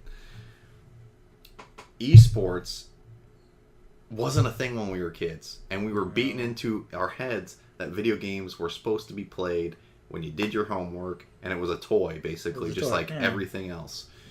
So now, in the day of the internet, and these kids that are growing up now, that are 13, 14, 15, and they're entering these competitions and they're making real money off of it, I guess, yeah, it's considered a real sport. They're really competing, they're making money, and they're making really good sums of money, too. And there's teams and everything else. I guess chess is in the Olympics. You can fact check that or not. I don't know if it is or not. But it is. If it is, that's a mental game. Shouldn't be. Well, to me and you, it shouldn't be. But it's a mental game, and it's in there. It's competition. It's not. So video games, I guess, play right into that because it's more than mental because you're having to do hand-eye coordination and it all works together. Are they athletes? I will never say that. Yes. They are definitely not athletes. And to me, a person that plays a sport is an athlete. That actually, you know what? Let me look up the actual definition of an athlete. Yeah. So let's have some other person tell me what that should be. Have Google tell you. Yes. It says a person who is proficient in sports and other forms of physical exercise. So physical activity. Yeah, so that makes sense to me. I just said that a person that plays sports would be considered an athlete. That's exactly what it says here. A person who is proficient in sports, you know, who's good at doing it. That makes sense to me. That definition makes exact sense to me. And to say that esports, there's athletes. Those guys are athletes. It just, I don't know. It kind of takes something away of those people that really put in their work at the gym and stuff like that. Those are athletes, right? Yeah. Like you got your... That's like someone playing Mike Tyson's Punch-Out. And being Mike Tyson. And saying, I'm just like Mike Tyson. Yeah, exactly. Exactly, yeah. That's a perfect way of saying it. It's like Mike Tyson's Punch-Out would be esports, and then Mike Tyson actually... Boxing. You can't compare them as far as saying one is an athlete, right? Right. And that's the same to me as saying one is a sport then. So it's sport and athlete to me go kind of hand in hand. And that's what I think. I think we are, that's why I said we were conditioned, and we're one of the last of those dying generations that are probably going to think that way. And by the time where me and you are like 50, I can only imagine. It's not even going to be sports then. Anymore. It's just people are going to be sitting in pods. It's going to be like surrogates playing sports in a video game. It's just going to be a bunch of robots out there because we got so worried about concussions and stuff.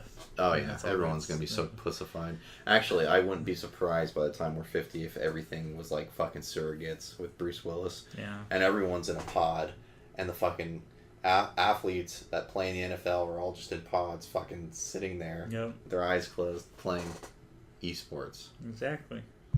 No one gets hurt, and they're just the best video game You try to player. make the world safer and safer and safer, and the only safe way that you can have it, the safest way that you can have it, is if you're in an enclosed room that is secured. Having nobody do it. Well, they're doing it, but through computers but or robots really or something. Yeah. It.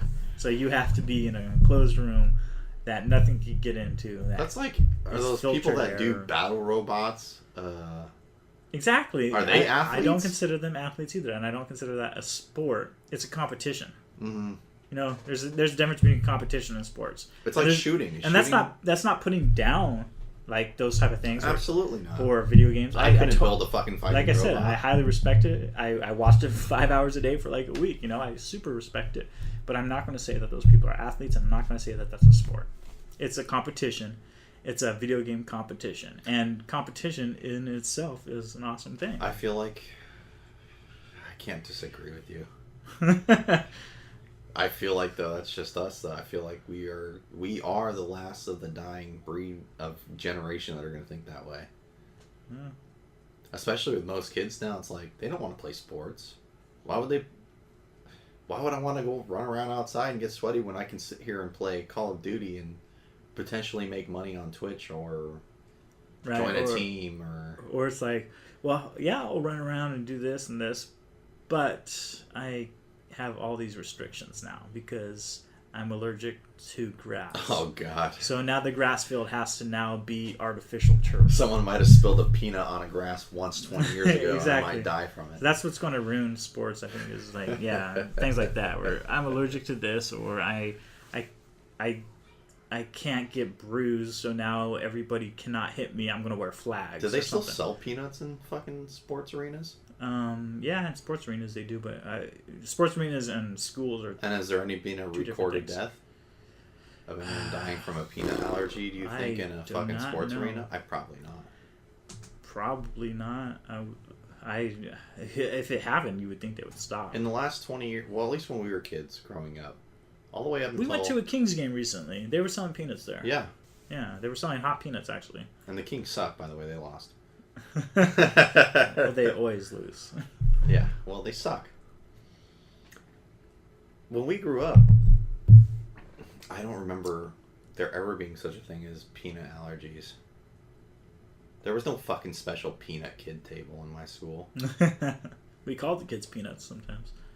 Or window lickers. Or tards. Yeah. Or whatever. That was a hand motion towards your chest. So you do the hand motions too, okay? Yeah. But there was no peanut kid table shit and fucking allergy shit.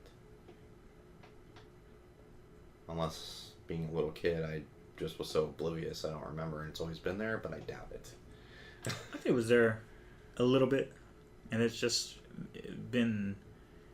You know what? Those parents were the ones, when we were kids, if they had that fucking kid that was allergic to peanuts, they were the ones that had their kid fucking make sure that they stayed away from kids that ate peanuts instead of making sure right? the school had to succeed to them. That's different. Yeah. Different mindset. You're like, you know what? You have this problem, so you have to be careful of this. Instead of, you know what? My kid has this problem, so everybody has to be careful of this. Mm-hmm. It's a different mindset, different way of thinking for sure. So crazy.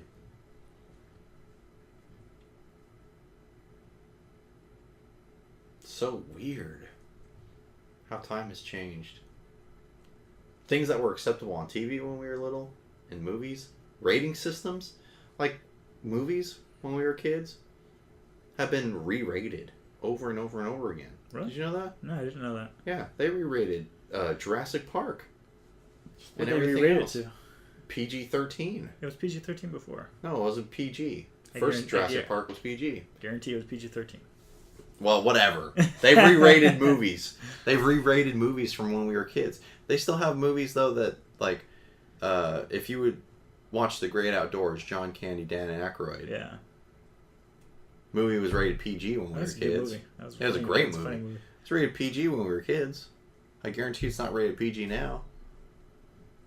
Yeah, it probably was. Well, Beetlejuice was rated PG. PG back in like I think, when did the rating system come out? In like the 70s?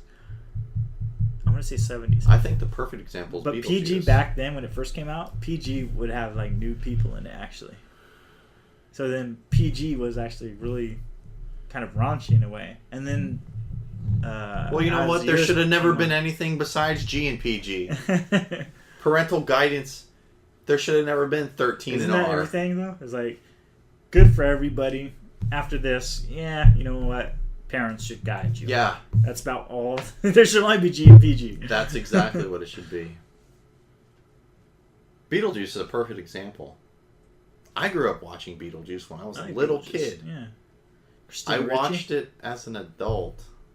No, Christina Ricci in it. Winona Ryder. Oh, Winona Ryder. That's who it is, yeah. Yes. She's in Stranger Things now. She is? Yeah. She look good? No. Oh. Years have not been that good to her. Well, that saddens me to hear. You haven't watched Stranger Things? No. I thought you would have watched it with that. Dude, I don't watch any TV. That's sad. Winona Ryder looks bad. Well, I mean, I don't find her attractive. I don't want to watch it now. I don't. Really it's gonna kill my. Attractive. It's gonna kill my attraction for her. I'd still do her. But... You'd still do her. What? God, Winona Ryder's good looking. I feel like we're going downhill right now. No one can argue that Winona Ryder and Girl Interrupted did not look fucking amazing. I never saw Girl Interrupted because I'm a male. Well, fuck you. I actually didn't. I thought Girl Interrupted was with Angelina Jolie or something. Yeah, I had both of them. I had both of them? Oh, okay. Yeah, it's a good movie. She's okay looking if you like crack whores.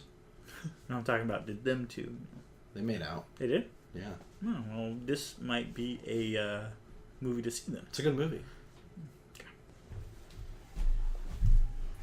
So, what do you think so far? You think this could be a thing that we can do? We just sit down and talk? Yeah. Yes. If people want to listen to that, whatever. Yes.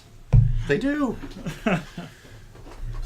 I'm down. I mean, this is easy. I spent a little bit of time just thinking of subjects, and we only even went over 2 of my subjects. This is why I'm so glad we're finally doing this, because me trying to explain it to you after all this time did not do it justice to us actually just sitting down and doing it. Yeah, that's true. That's true. Because we've gone off on 4 different tangents in the middle of things that we're talking about. I know that's the thing that takes it off to go on for so long. So we start with a little topic, we talk about it for 5 minutes, anyways, because I'm gonna read things on the internet. Okay, so I think me and you have probably hit a wall for gaming for this podcast episode, and now we should probably move into movies. Movies. We both like movies. We do. My thing is recently I've actually gone away from movies and have just gone into watching series. I've decided that I like series a lot more than movies now. Because movies... TV series. Yeah. TV series and stuff. Because I feel like movies have to kind of wrap everything up really fast. The producers and the directors are like, I can't have this movie exceed 3 hours because even if it's needed, I can't do it because the audiences will not go and see a 3-hour movie, whereas a series can take time and develop the characters and everything like that. And I feel like, you're right. Netflix and AMC have really, like, shown how the tide could change as far as the standard movie going experience can be. Because, we've all seen how movies are. They're 2 to 3 hours, if we're lucky. Yeah. And they try to tie it all together, and maybe there'll be a sequel or not. With shows, they can actually develop a deeper story. Yeah, exactly. And then they can also have a person be a complete asshole for 5 or 6 hours, which would maybe span, maybe years or something in the TV world, which is kind of more realistic. And then that change you see gradually happening over that time. Whereas a movie, usually it's like, this guy's an asshole for a little bit, and then there's this life-changing event, and now he's a completely different person. Because, they have to do it. Or he's dead. Or he's dead. But they have to do it that way because, you only got 2 hours to wrap this movie, so you can't spend more than 20 minutes on character development or something like that, So I'm kind of feeling that. It's sad, though, because I love movies, growing up and stuff. I think we're going back to the whole nostalgia I know, I'm being old. Yeah. Movies in my day. Yeah, exactly. Well, also, movies have also progressively gotten worse, too. That's true. Along with everything else. It's true. Look at Pitch Black. How much we love Pitch Black. God, Pitch Black was Chronicles awesome. of Riddick, and then all of a Even sudden, better, yeah. The Riddick movie comes out. I mean, how disappointed were both of us in that movie? Yeah. That movie. The only highlight to that movie was I was really drunk. That's not the movies. The movie don't get credit for that. Don't give the movie credit for that. The movie doesn't get credit for it, but when I went to see the movie, that's the only thing that was highlighted for that. Did we sneak in beers? We were at both that time? pretty hammered in that movie. Yeah, we were. Did we sneak in beers at that movie? I don't remember. We might have. The sad thing is we can't go to that theater anymore. It's gone. It's gone. Yeah. Anyways, how was the new Star Wars? Worth the $13, or what is it, $13-14 now? Star Wars would not be worth any more than a red box admission to me. That's harsh. When you look at critic reviews compared to actual moviegoer reviews, like real people, I can understand why the movie at Rotten Tomatoes is standing at less than 50%. Ouch. Yeah. Well, the thing is, though, it's still like a highly grossing movie. So it broke all the records that Rogue One did. Yeah. So they made their money. Like, out of that shitty movie, they made their money. Yes. And I'm saying shitty movie just because it is shitty. I've been told it's shitty. I haven't seen it. It is shitty. I guess I should ask you. You saw Force Awakens. I did. I liked it. I liked it too. It was very. It was almost like a throwback to the first Star Wars. It was, and that was exactly what some people had a problem with. Is that I didn't have a problem with that at all, though. Because I didn't either. I was cool with it. I didn't either, especially because what did we see before that? Episode 1 through 3. You know. Say that again. I'm sorry. I didn't have a problem with that either because what did we see before that? We saw episode 1 through 3. Oh, okay, yeah. So in episode 1 through 3, they weren't like great or anything. I didn't have a horrible problem with 1 through 3, except for like Anakin, the person that played Anakin, the dude with the rat tail in the back. I think the actor sucked. I think the storyline sucked. Which is crazy though, because if you have a huge blockbuster movie, you know, like Star Wars, a huge name, how are you not going to get the best actors for that? I don't understand that. Like, how do you not get the best actor? You got a huge budget, right? You've got to have hundreds of millions of dollars. You got to be able to have the budget to pay good actors. How do you get an actor like that Anakin dude that couldn't act at all? I think the reason for those is because of George Lucas. Like, Mark Hamill wasn't a big name actor before Star Wars. Right, but Harrison Ford wasn't he? You know, that's gone way before my time. I don't remember. But I don't remember Mark Hamill being in anything but Star Wars before that point. Or after. He was the Joker for years in the animated Batman. Well, yeah, but he wasn't like an actor. Yeah, you're right. He wasn't. Voice actors is the place of dying actors, basically. Oh, come on. That's not true at all, actually, because, Family Guy has... Batman Arkham Asylum in Arkham City. You can't tell me the Joker was not awesome in those. Oh, he was. He was definitely awesome. Well, that's Mark Hamill. Yeah. And in the Batman animated series when we grew up, too, he also did all the voice for Joker then. Just so weird to think about, because I never knew that as a kid. Neither did I. I've learned that in the past, 3 years, actually. Yeah, I probably didn't know that as a fact until after the first Batman Arkham Asylum game. That was him. But that was already after years after the stupid cartoons show had been on. So Star Wars The Last Jedi was horrible. Oof. Horrible as in... I can't even think of a movie right now. Oh, let's go with Riddick. We were talking about Riddick. Horrible as in Riddick, or... No, I'll make it even more relatable. I think it was worse than Episode 1, Phantom Menace. Okay. I would take that with the Jar Jar Binks shit and Phantom Menace over what I saw in this film.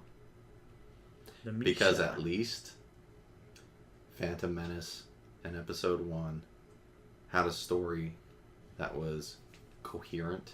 Right. And played into... It did connect, right? It connected with the Star Wars franchise, basically. It all connected.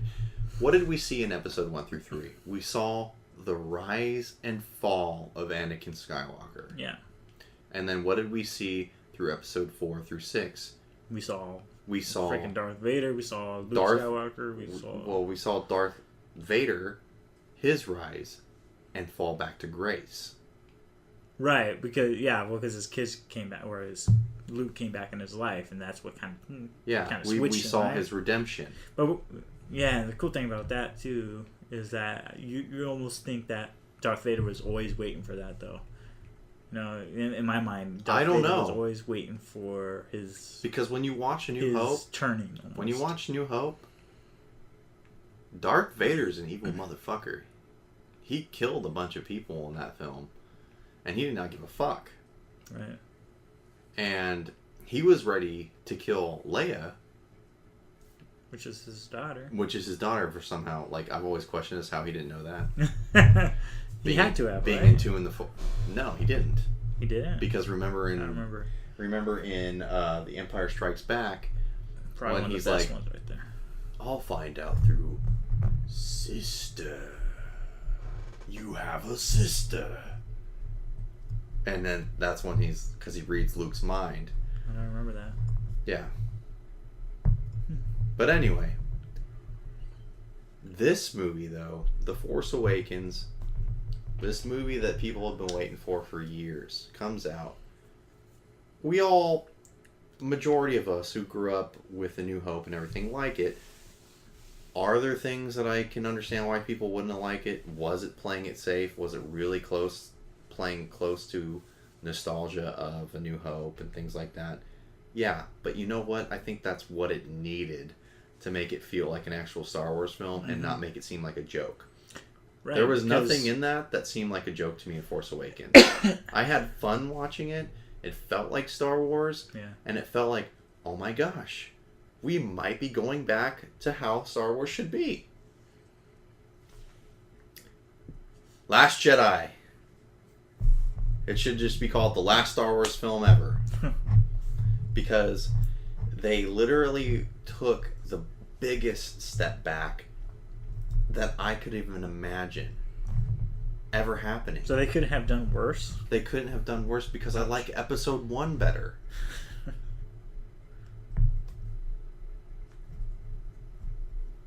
Everything that The Force Awakens, you watch that film, get invested in the story of that film, meant nothing in The Last Jedi.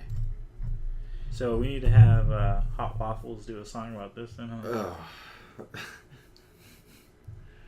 George Lucas wasn't... He wasn't the problem. Disney raped. Now it's going to be Disney. Yeah, Disney raped. Disney's raped a lot of things. That is an interesting idea. What has Disney raped? I'd like to hear this. Look at the fucking stupid movies that they've pimped out over the years. They've made fucking prequels to Cinderella. Did they make prequels to Cinderella? Yeah, they made prequels to Cinderella, after stories of Cinderella, prequels to the Little Mermaid, after stories of Little Mermaid, after stories of the Lion King. They definitely do sequels that suck for sure. Well, that's considered rape.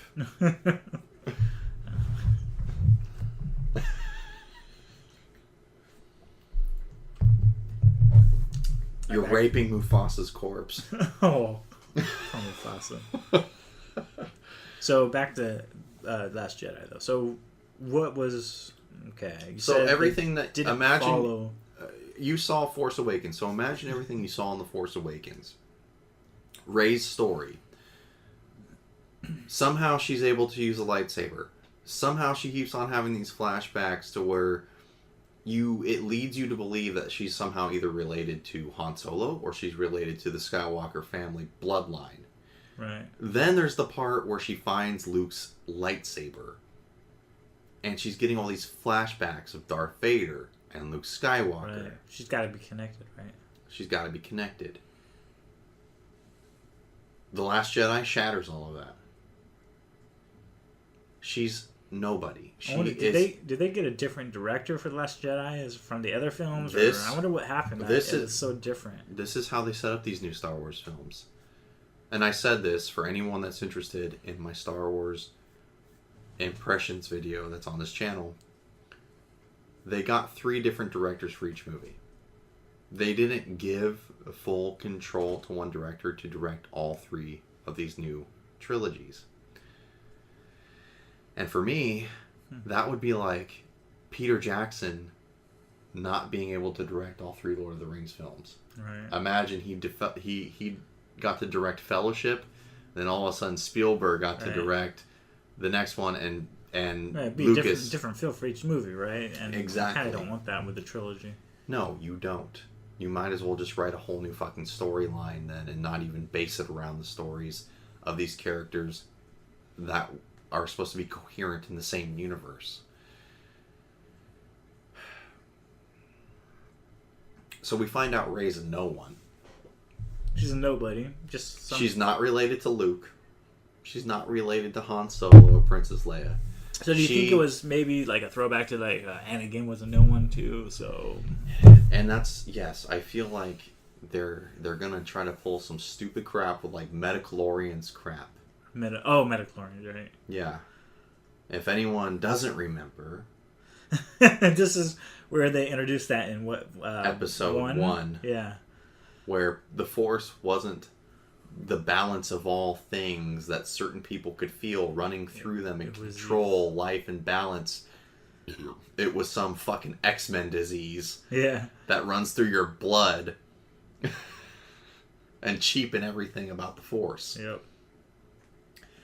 But they exactly did that with this. She's a nobody, an impoverished person that was left behind by her druggy parents on this desert planet. And they reinforce that throughout the film because they show these slave children throughout the film on a different, like, gambling casino planet that has no correlation with anything that's going on in the main story of the movie. There's this random scene of a gambling planet with these slave children and fucking it's wrong to torture and make animals like horse races and stuff like that. The political statements of Disney. Yeah. There's these slave children, impoverished, live in fucking shit. They live in the cages that the animals live in. Mm-hmm. But they can use the Force.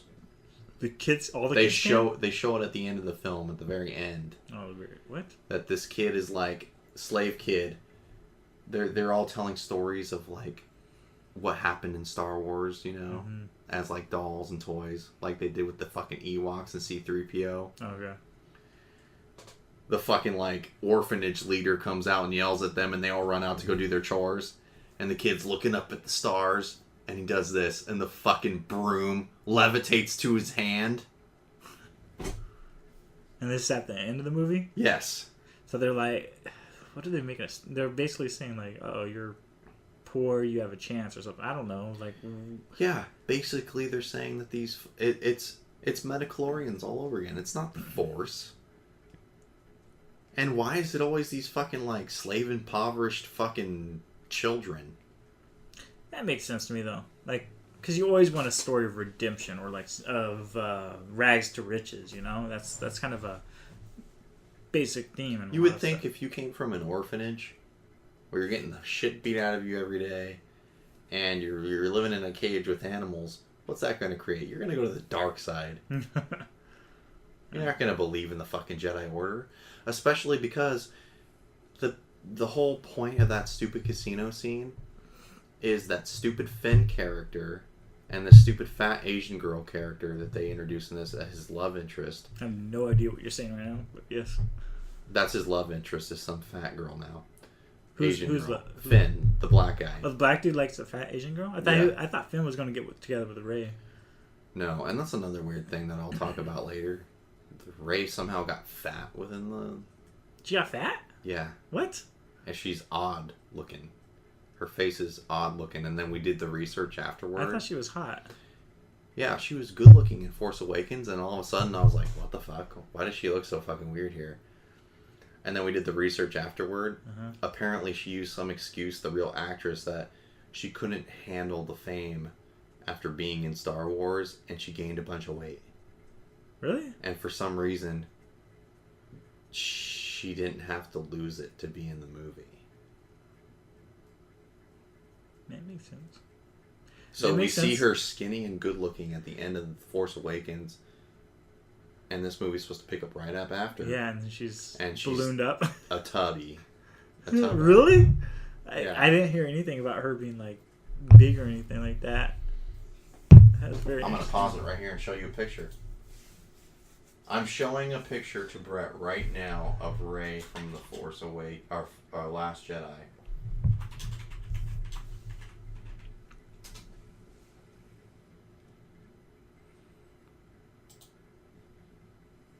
That is not how she looks. That is false advertising. Yeah, because that's what she looked like in the first That is how she looked in the last one. Yeah. That is how she looks in this one. Well, it's not that much of a difference. Well, let it get in HD. Look at that. Look at that. Look at that. That's not that big of a difference. Look at that. Look at that. Look at that. No, that's not. That is a difference, that's not dude. Huge. I mean, to me, it's not that big of a deal.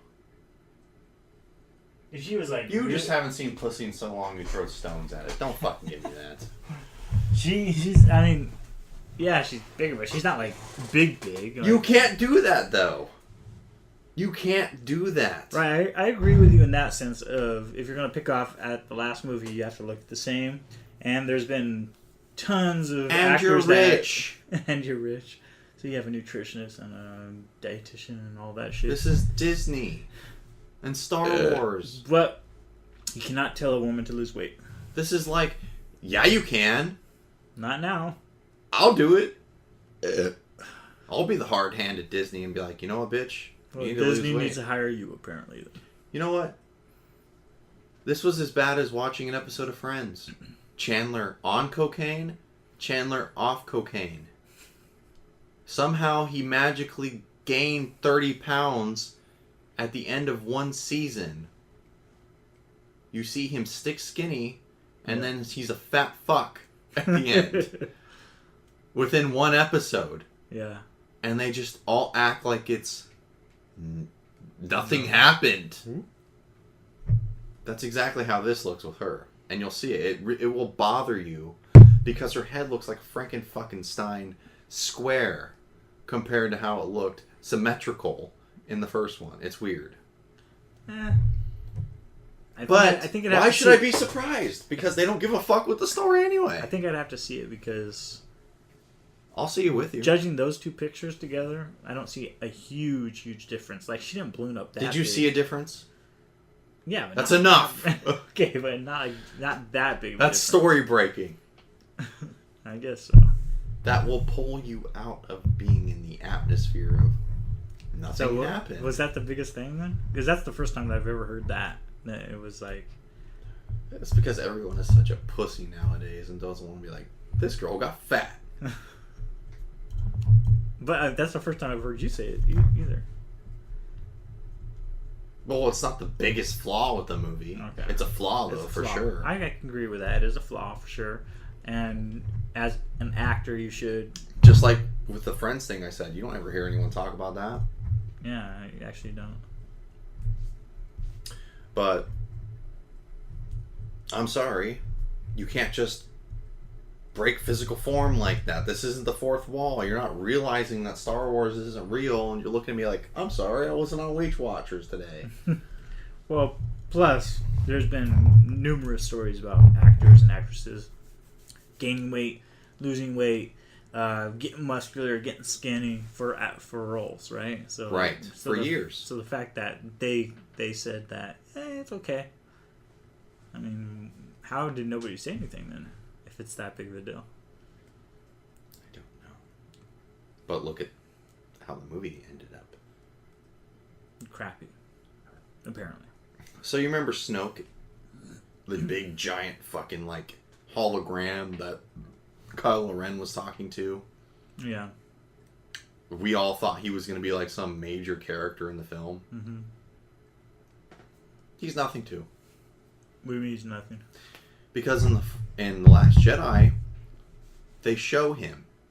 Physically show him. He's just some fucking regular chode.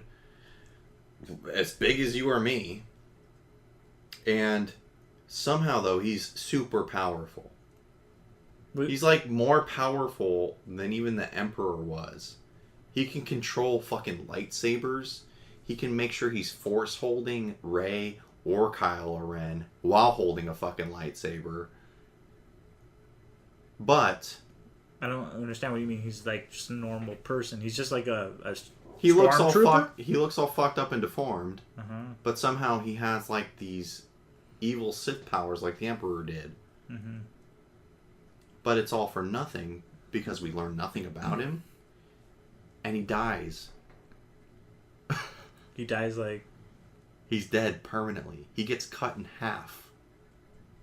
So it's a build-up for nothing. That's what it basically is. It sounds like a lot of build-up for nothing. Build-up for nothing. Yeah. All the previous movies were build-up, and then this just gives us nothing.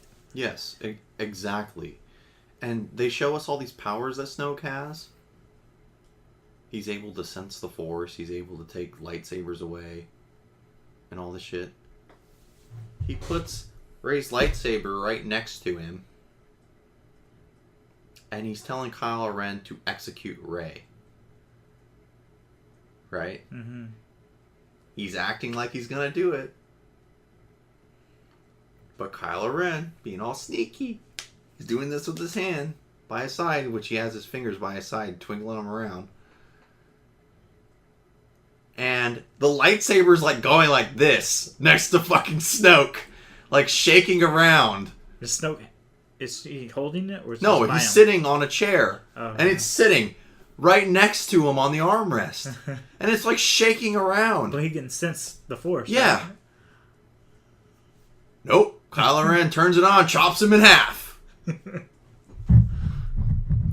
So he's for nothing. We learn nothing about him.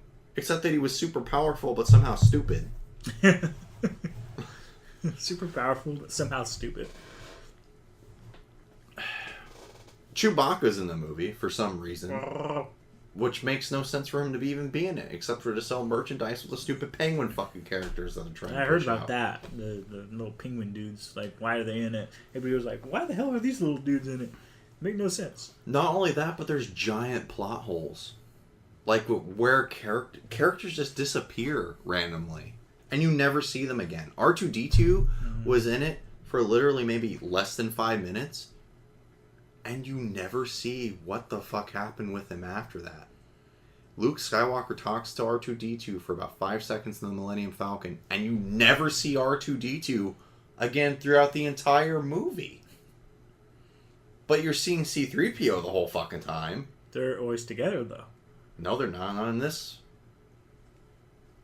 Were they together in The Force Awakens? I think they're always together. Those are like Tweedledee and Tweedledum, basically. They were in the old films. Yeah. But not now. Huh. So R2-D2 just disappears, and then guess who shows up randomly to make a cameo in ghost form? Oh, Obi-Wan. Master Yoda. Oh, yeah? And guess how Master Yoda acts? Do you think he acts all wise and powerful like he did at the end of The Return of the Jedi? As he should. As he should. No. He acts like fucking smoked 20 blunts fucking Master Yoda that we saw and The Empire Strikes Back. Like he's fucking with Luke. You know, he's like going through his food and hitting R2 with the stick and shit. That's how he starts acting as a ghost towards Luke. Well, he was always a little bit quirky, though, right? He acted crazy and all that shit at the very beginning to test Luke to see who he was. Yeah. Because you see him get serious right away when he starts talking about being a Jedi and training him in the ways of the Force. And Luke is the biggest sin of them all, of this entire film. At the end of The Force Awakens, when Rey hands Luke the lightsaber, at the end we're like, oh my gosh, what's going to happen? Luke takes off his hood, it's all dramatic. He reaches out and you see the metal hand. Yeah. You're like, man, this is going to be such a good sequel. Well, that scene picks right back up. Rey's fat now somehow. And Rey's fat now somehow. And Luke takes the lightsaber, looks at it for about 5 seconds, just throws it behind him and says, eh, and walks away. Wow. So that huge dramatic scene at the end of that we all were just like, oh, that's a cliffhanger. We want to see the next one. They basically just shit in your face. They gave you a finger. Yeah. Not only that, but Luke does not give a shit about anything that's going on in the universe. He, like, reverted back to fucking, like, whiny little bitch Luke that we all, like, first met in A New Hope. Before he even knew anything about the Force. Where he was just, like, concerned about himself. Somehow, he doesn't register that Han Solo had died. He didn't know anything about it.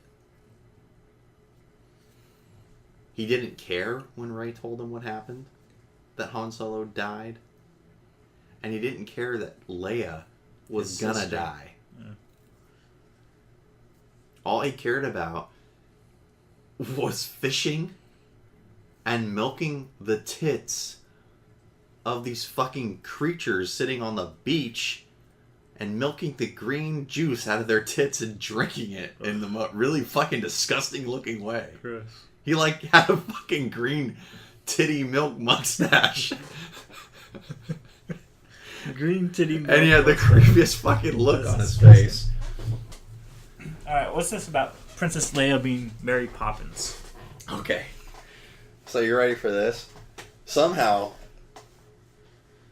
all logic of space that we know it don't fucking matter. Like, there's no point of anyone if you can fly around in a ship in Star Wars anymore. And this goes even before the Mary Poppins thing with stupid Leia. When you open the doors to space, you're either going to get sucked out or you're going to freeze to death instantly, right? There's a part in this when the warships are being destroyed and this girl's like trying to open the pod doors to a bomb ship and she's sitting on a grate. A grate. She hits the button, the doors open to space, and somehow she doesn't get sucked through the grate. Everything's like normal within the ship. The bombs just fall out, and she's just sitting there all normal, going, praying to whatever, before she blows up and dies. She doesn't freeze. She doesn't get sucked through the grate. Wait, but I thought she like floated out. And, I'm talking about before this. Oh, okay. When I'm saying the logic of space doesn't matter anymore. What happens is, Leia's in the cockpit, Kylo Ren's about to blow her up. And then he's like, I don't want to kill mommy. But he kills Dad, no Yeah, problem. he kills Daddy, no problem. He has his men just blow her up. His men are side by side with him in the ship, just like Vader when he was chasing Luke down in the Death Star. So it's almost a pointless thing of why he didn't blow her up. Because he just lets them blow her up. Yeah, exactly. She gets sucked out into space. And everyone else on that fucking bridge somehow got obliterated to dust or something. Including the one guy that we all grew up in Star Wars. It's a trap! Yeah, that fucking guy. He gets killed. Like crab-looking dude. Yeah. Leia's floating in space. Like this.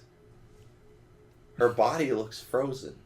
No fucking battle damage from taking a fucking shrapnel or fucking fire to the head. She's just floating in space. Frozen. And all of a sudden, her frozen hand starts moving. And I swear to you, in the theater, I was almost 3.5 quarters of a pitcher of beer into this at the time. Oh, you went to the theater you would drink beer at, right? Yeah. I was like, no. I said it out loud in the theater. And her hand starts moving more. Her head starts moving. And all of a sudden she opens her eyes in space. And does this Superman maneuver where she shoots straight back into the ship. The ship that's blown up? Yeah. She finds a door that got sealed off into the regular ship and gets in there and survives. I don't know.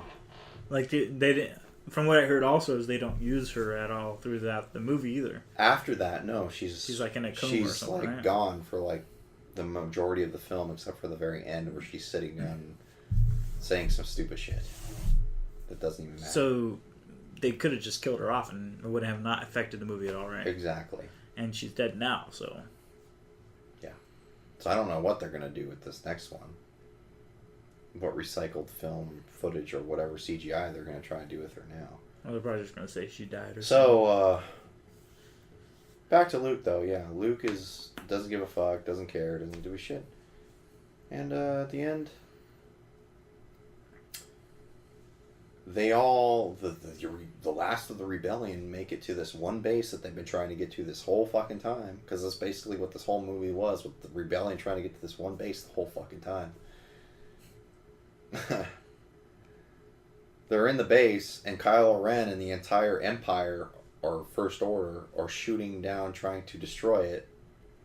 Luke randomly shows up as a hologram. What?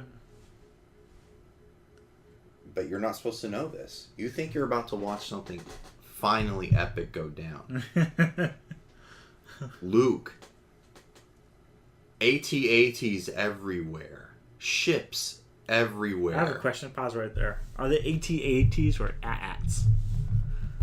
I don't know. Neither do I. AT-AT's fine. AT-AT's fine with me. Well, because if it was AT-AT, it wouldn't be A-T-A-T. I think it is A-T. Is it? I think I thought it was AT-AT. I don't know. AT-AT. AT-AT. I know. call them AT-ATs.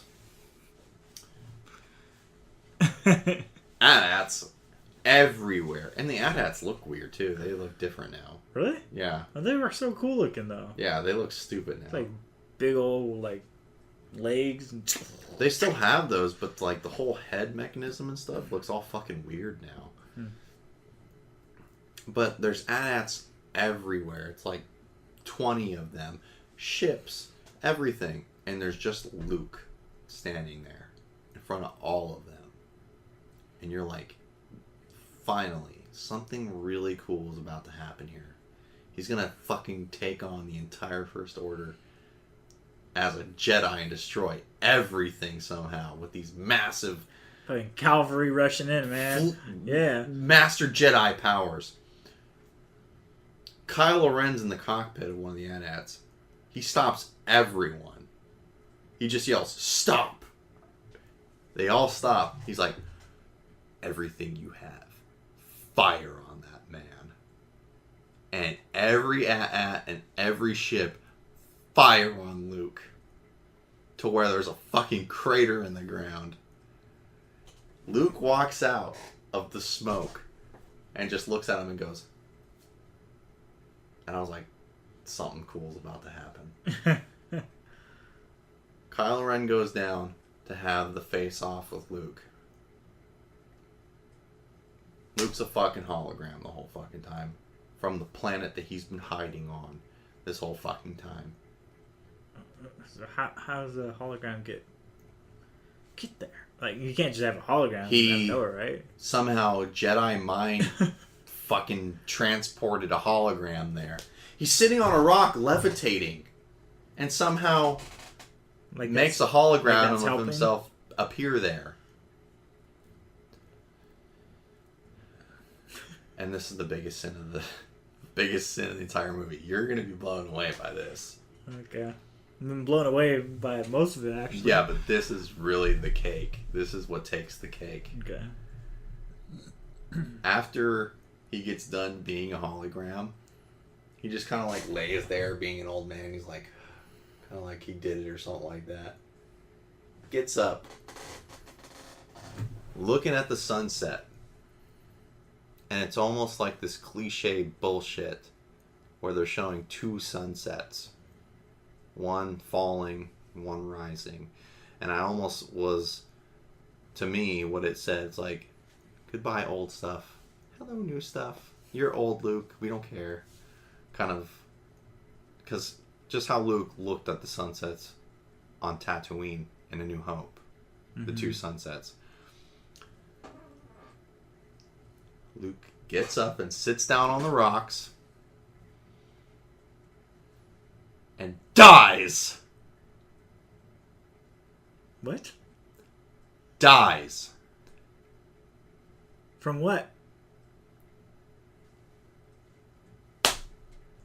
I don't know. What? He vanishes just like Obi-Wan Kenobi did.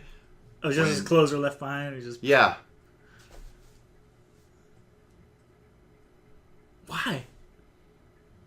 He wasn't there. He didn't get cratered or destroyed by the... He didn't get hurt at all.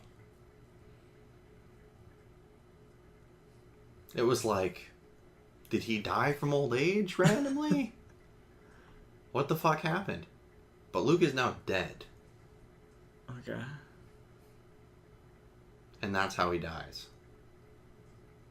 So what did Kylo Ren do when he found out it was Dust in the wind. What did Kylo Ren do after he was like, spoiler alert. So what did he do after he was like, oh, this is just a hologram? It's a hologram. Yeah. He's pissed because the whole reason Luke's hologram appeared there was to give them time to escape out of this fucking bunker so they get blasted away. So they got out of the bunker and woohoo. Whoop-de fucking do. And that's the end of the movie. Well, freaking... They should have had just Luke die right there, and that would have been a lot cooler, right? Because at least he went out in Blaze of Glory. Died fighting, yeah. Blaze of Glory. Instead, he dies as a hologram, which makes no sense. He's a hologram. Oh, he didn't die. Woohoo! Well, he did die. Like, what's the point of that? He didn't die. It was just like, oh, he's a hologram. He didn't die. And then... This makes me mad. I haven't even seen it. It makes me mad just hearing about it. It's just like absolutely ridiculous. How could you even write something like that? How could you write something like that and be like, let's put this in this hundreds of millions of dollar production? Like, and how did nobody say anything about that? They have the gall to have Luke right before his stupid hologram appears to use Obi-Wan Kenobi's line right before he gets actually killed by Vader. Strike me down and I'll become something much more powerful or whatever. Mm-hmm. I don't remember the phrase. Yeah, well, that's what he says to Vader before Vader kills him. And Luke says that as a hologram to Kylo Ren. And Kylo Ren's like, whatever. And then stabs Luke. But that's when he finds out it's a hologram.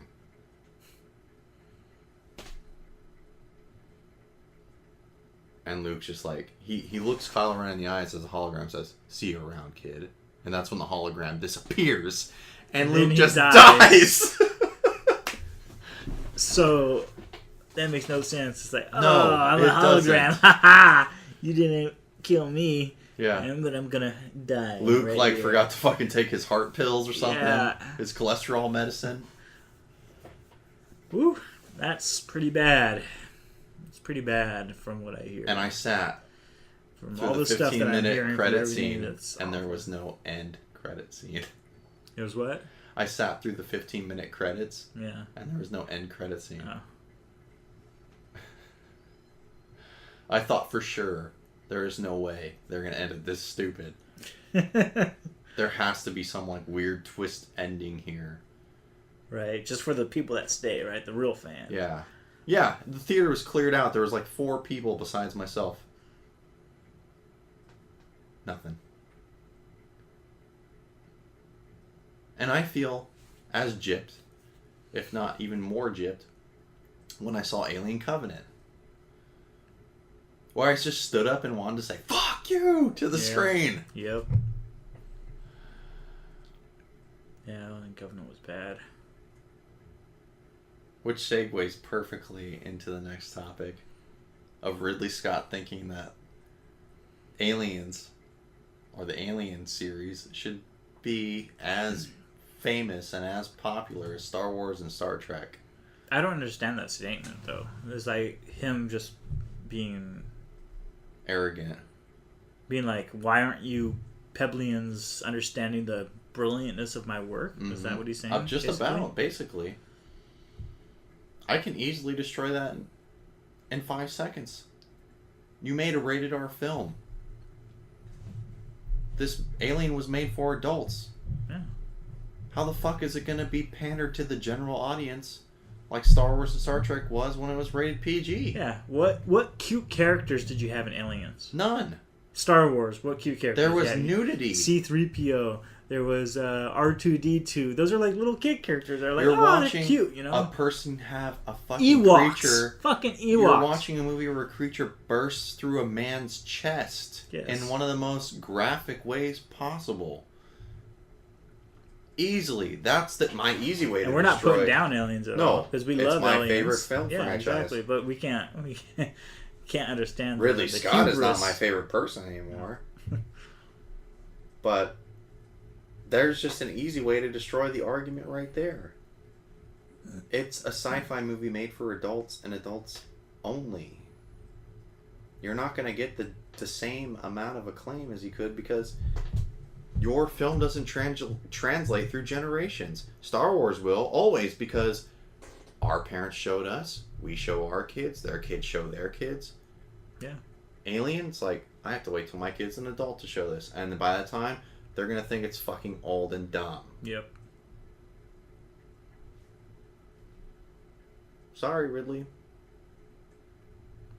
And after that, nothing really good has come afterwards. Exactly. So how are we going to keep the franchise Alien going? and Aliens were the best 2 films ever made of those film franchises. Alien 3 was dog shit. Alien Resurrection was dog shit. Alien Prometheus was not very good. And Alien Covenant was dog the worst shit. out of all of them. Yes. The worst. But Disney's got Aliens now, so we're going to see that in Star Wars now.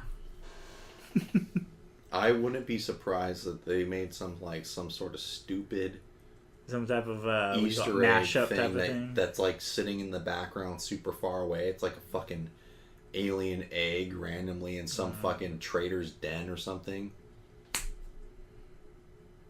That'd be weird.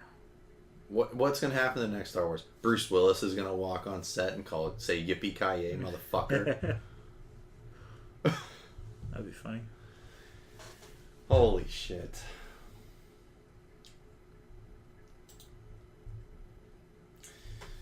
Oh, I'm out of topics.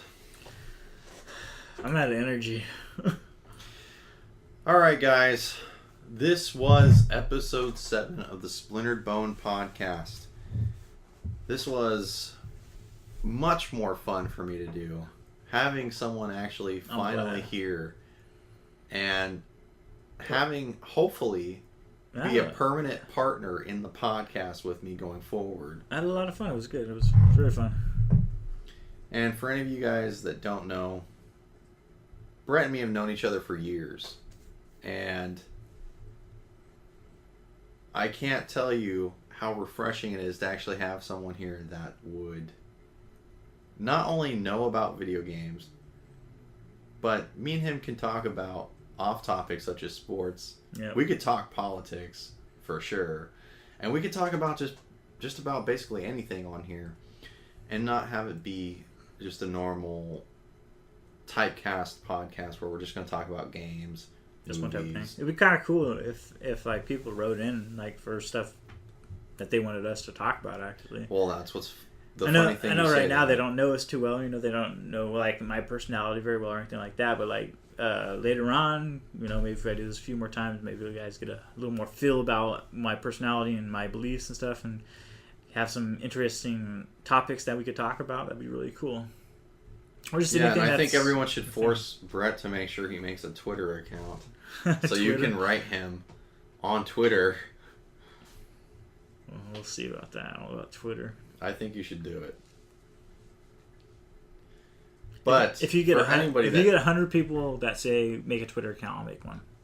100 people? Yeah, that's a lot. How about just fucking make a Twitter account? Stop being a bitch. Gotta set the bar high, buddy.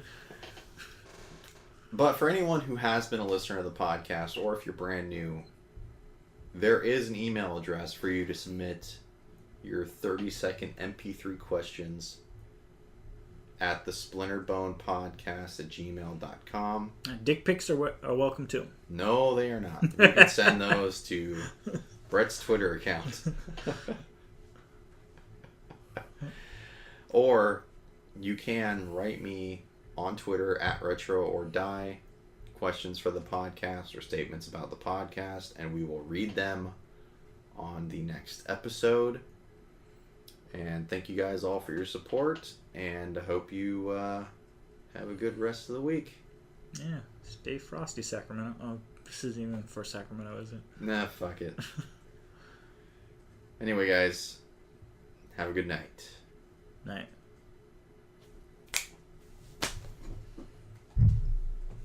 Good episode. Yeah, that was easy. And we recorded for almost 3 hours.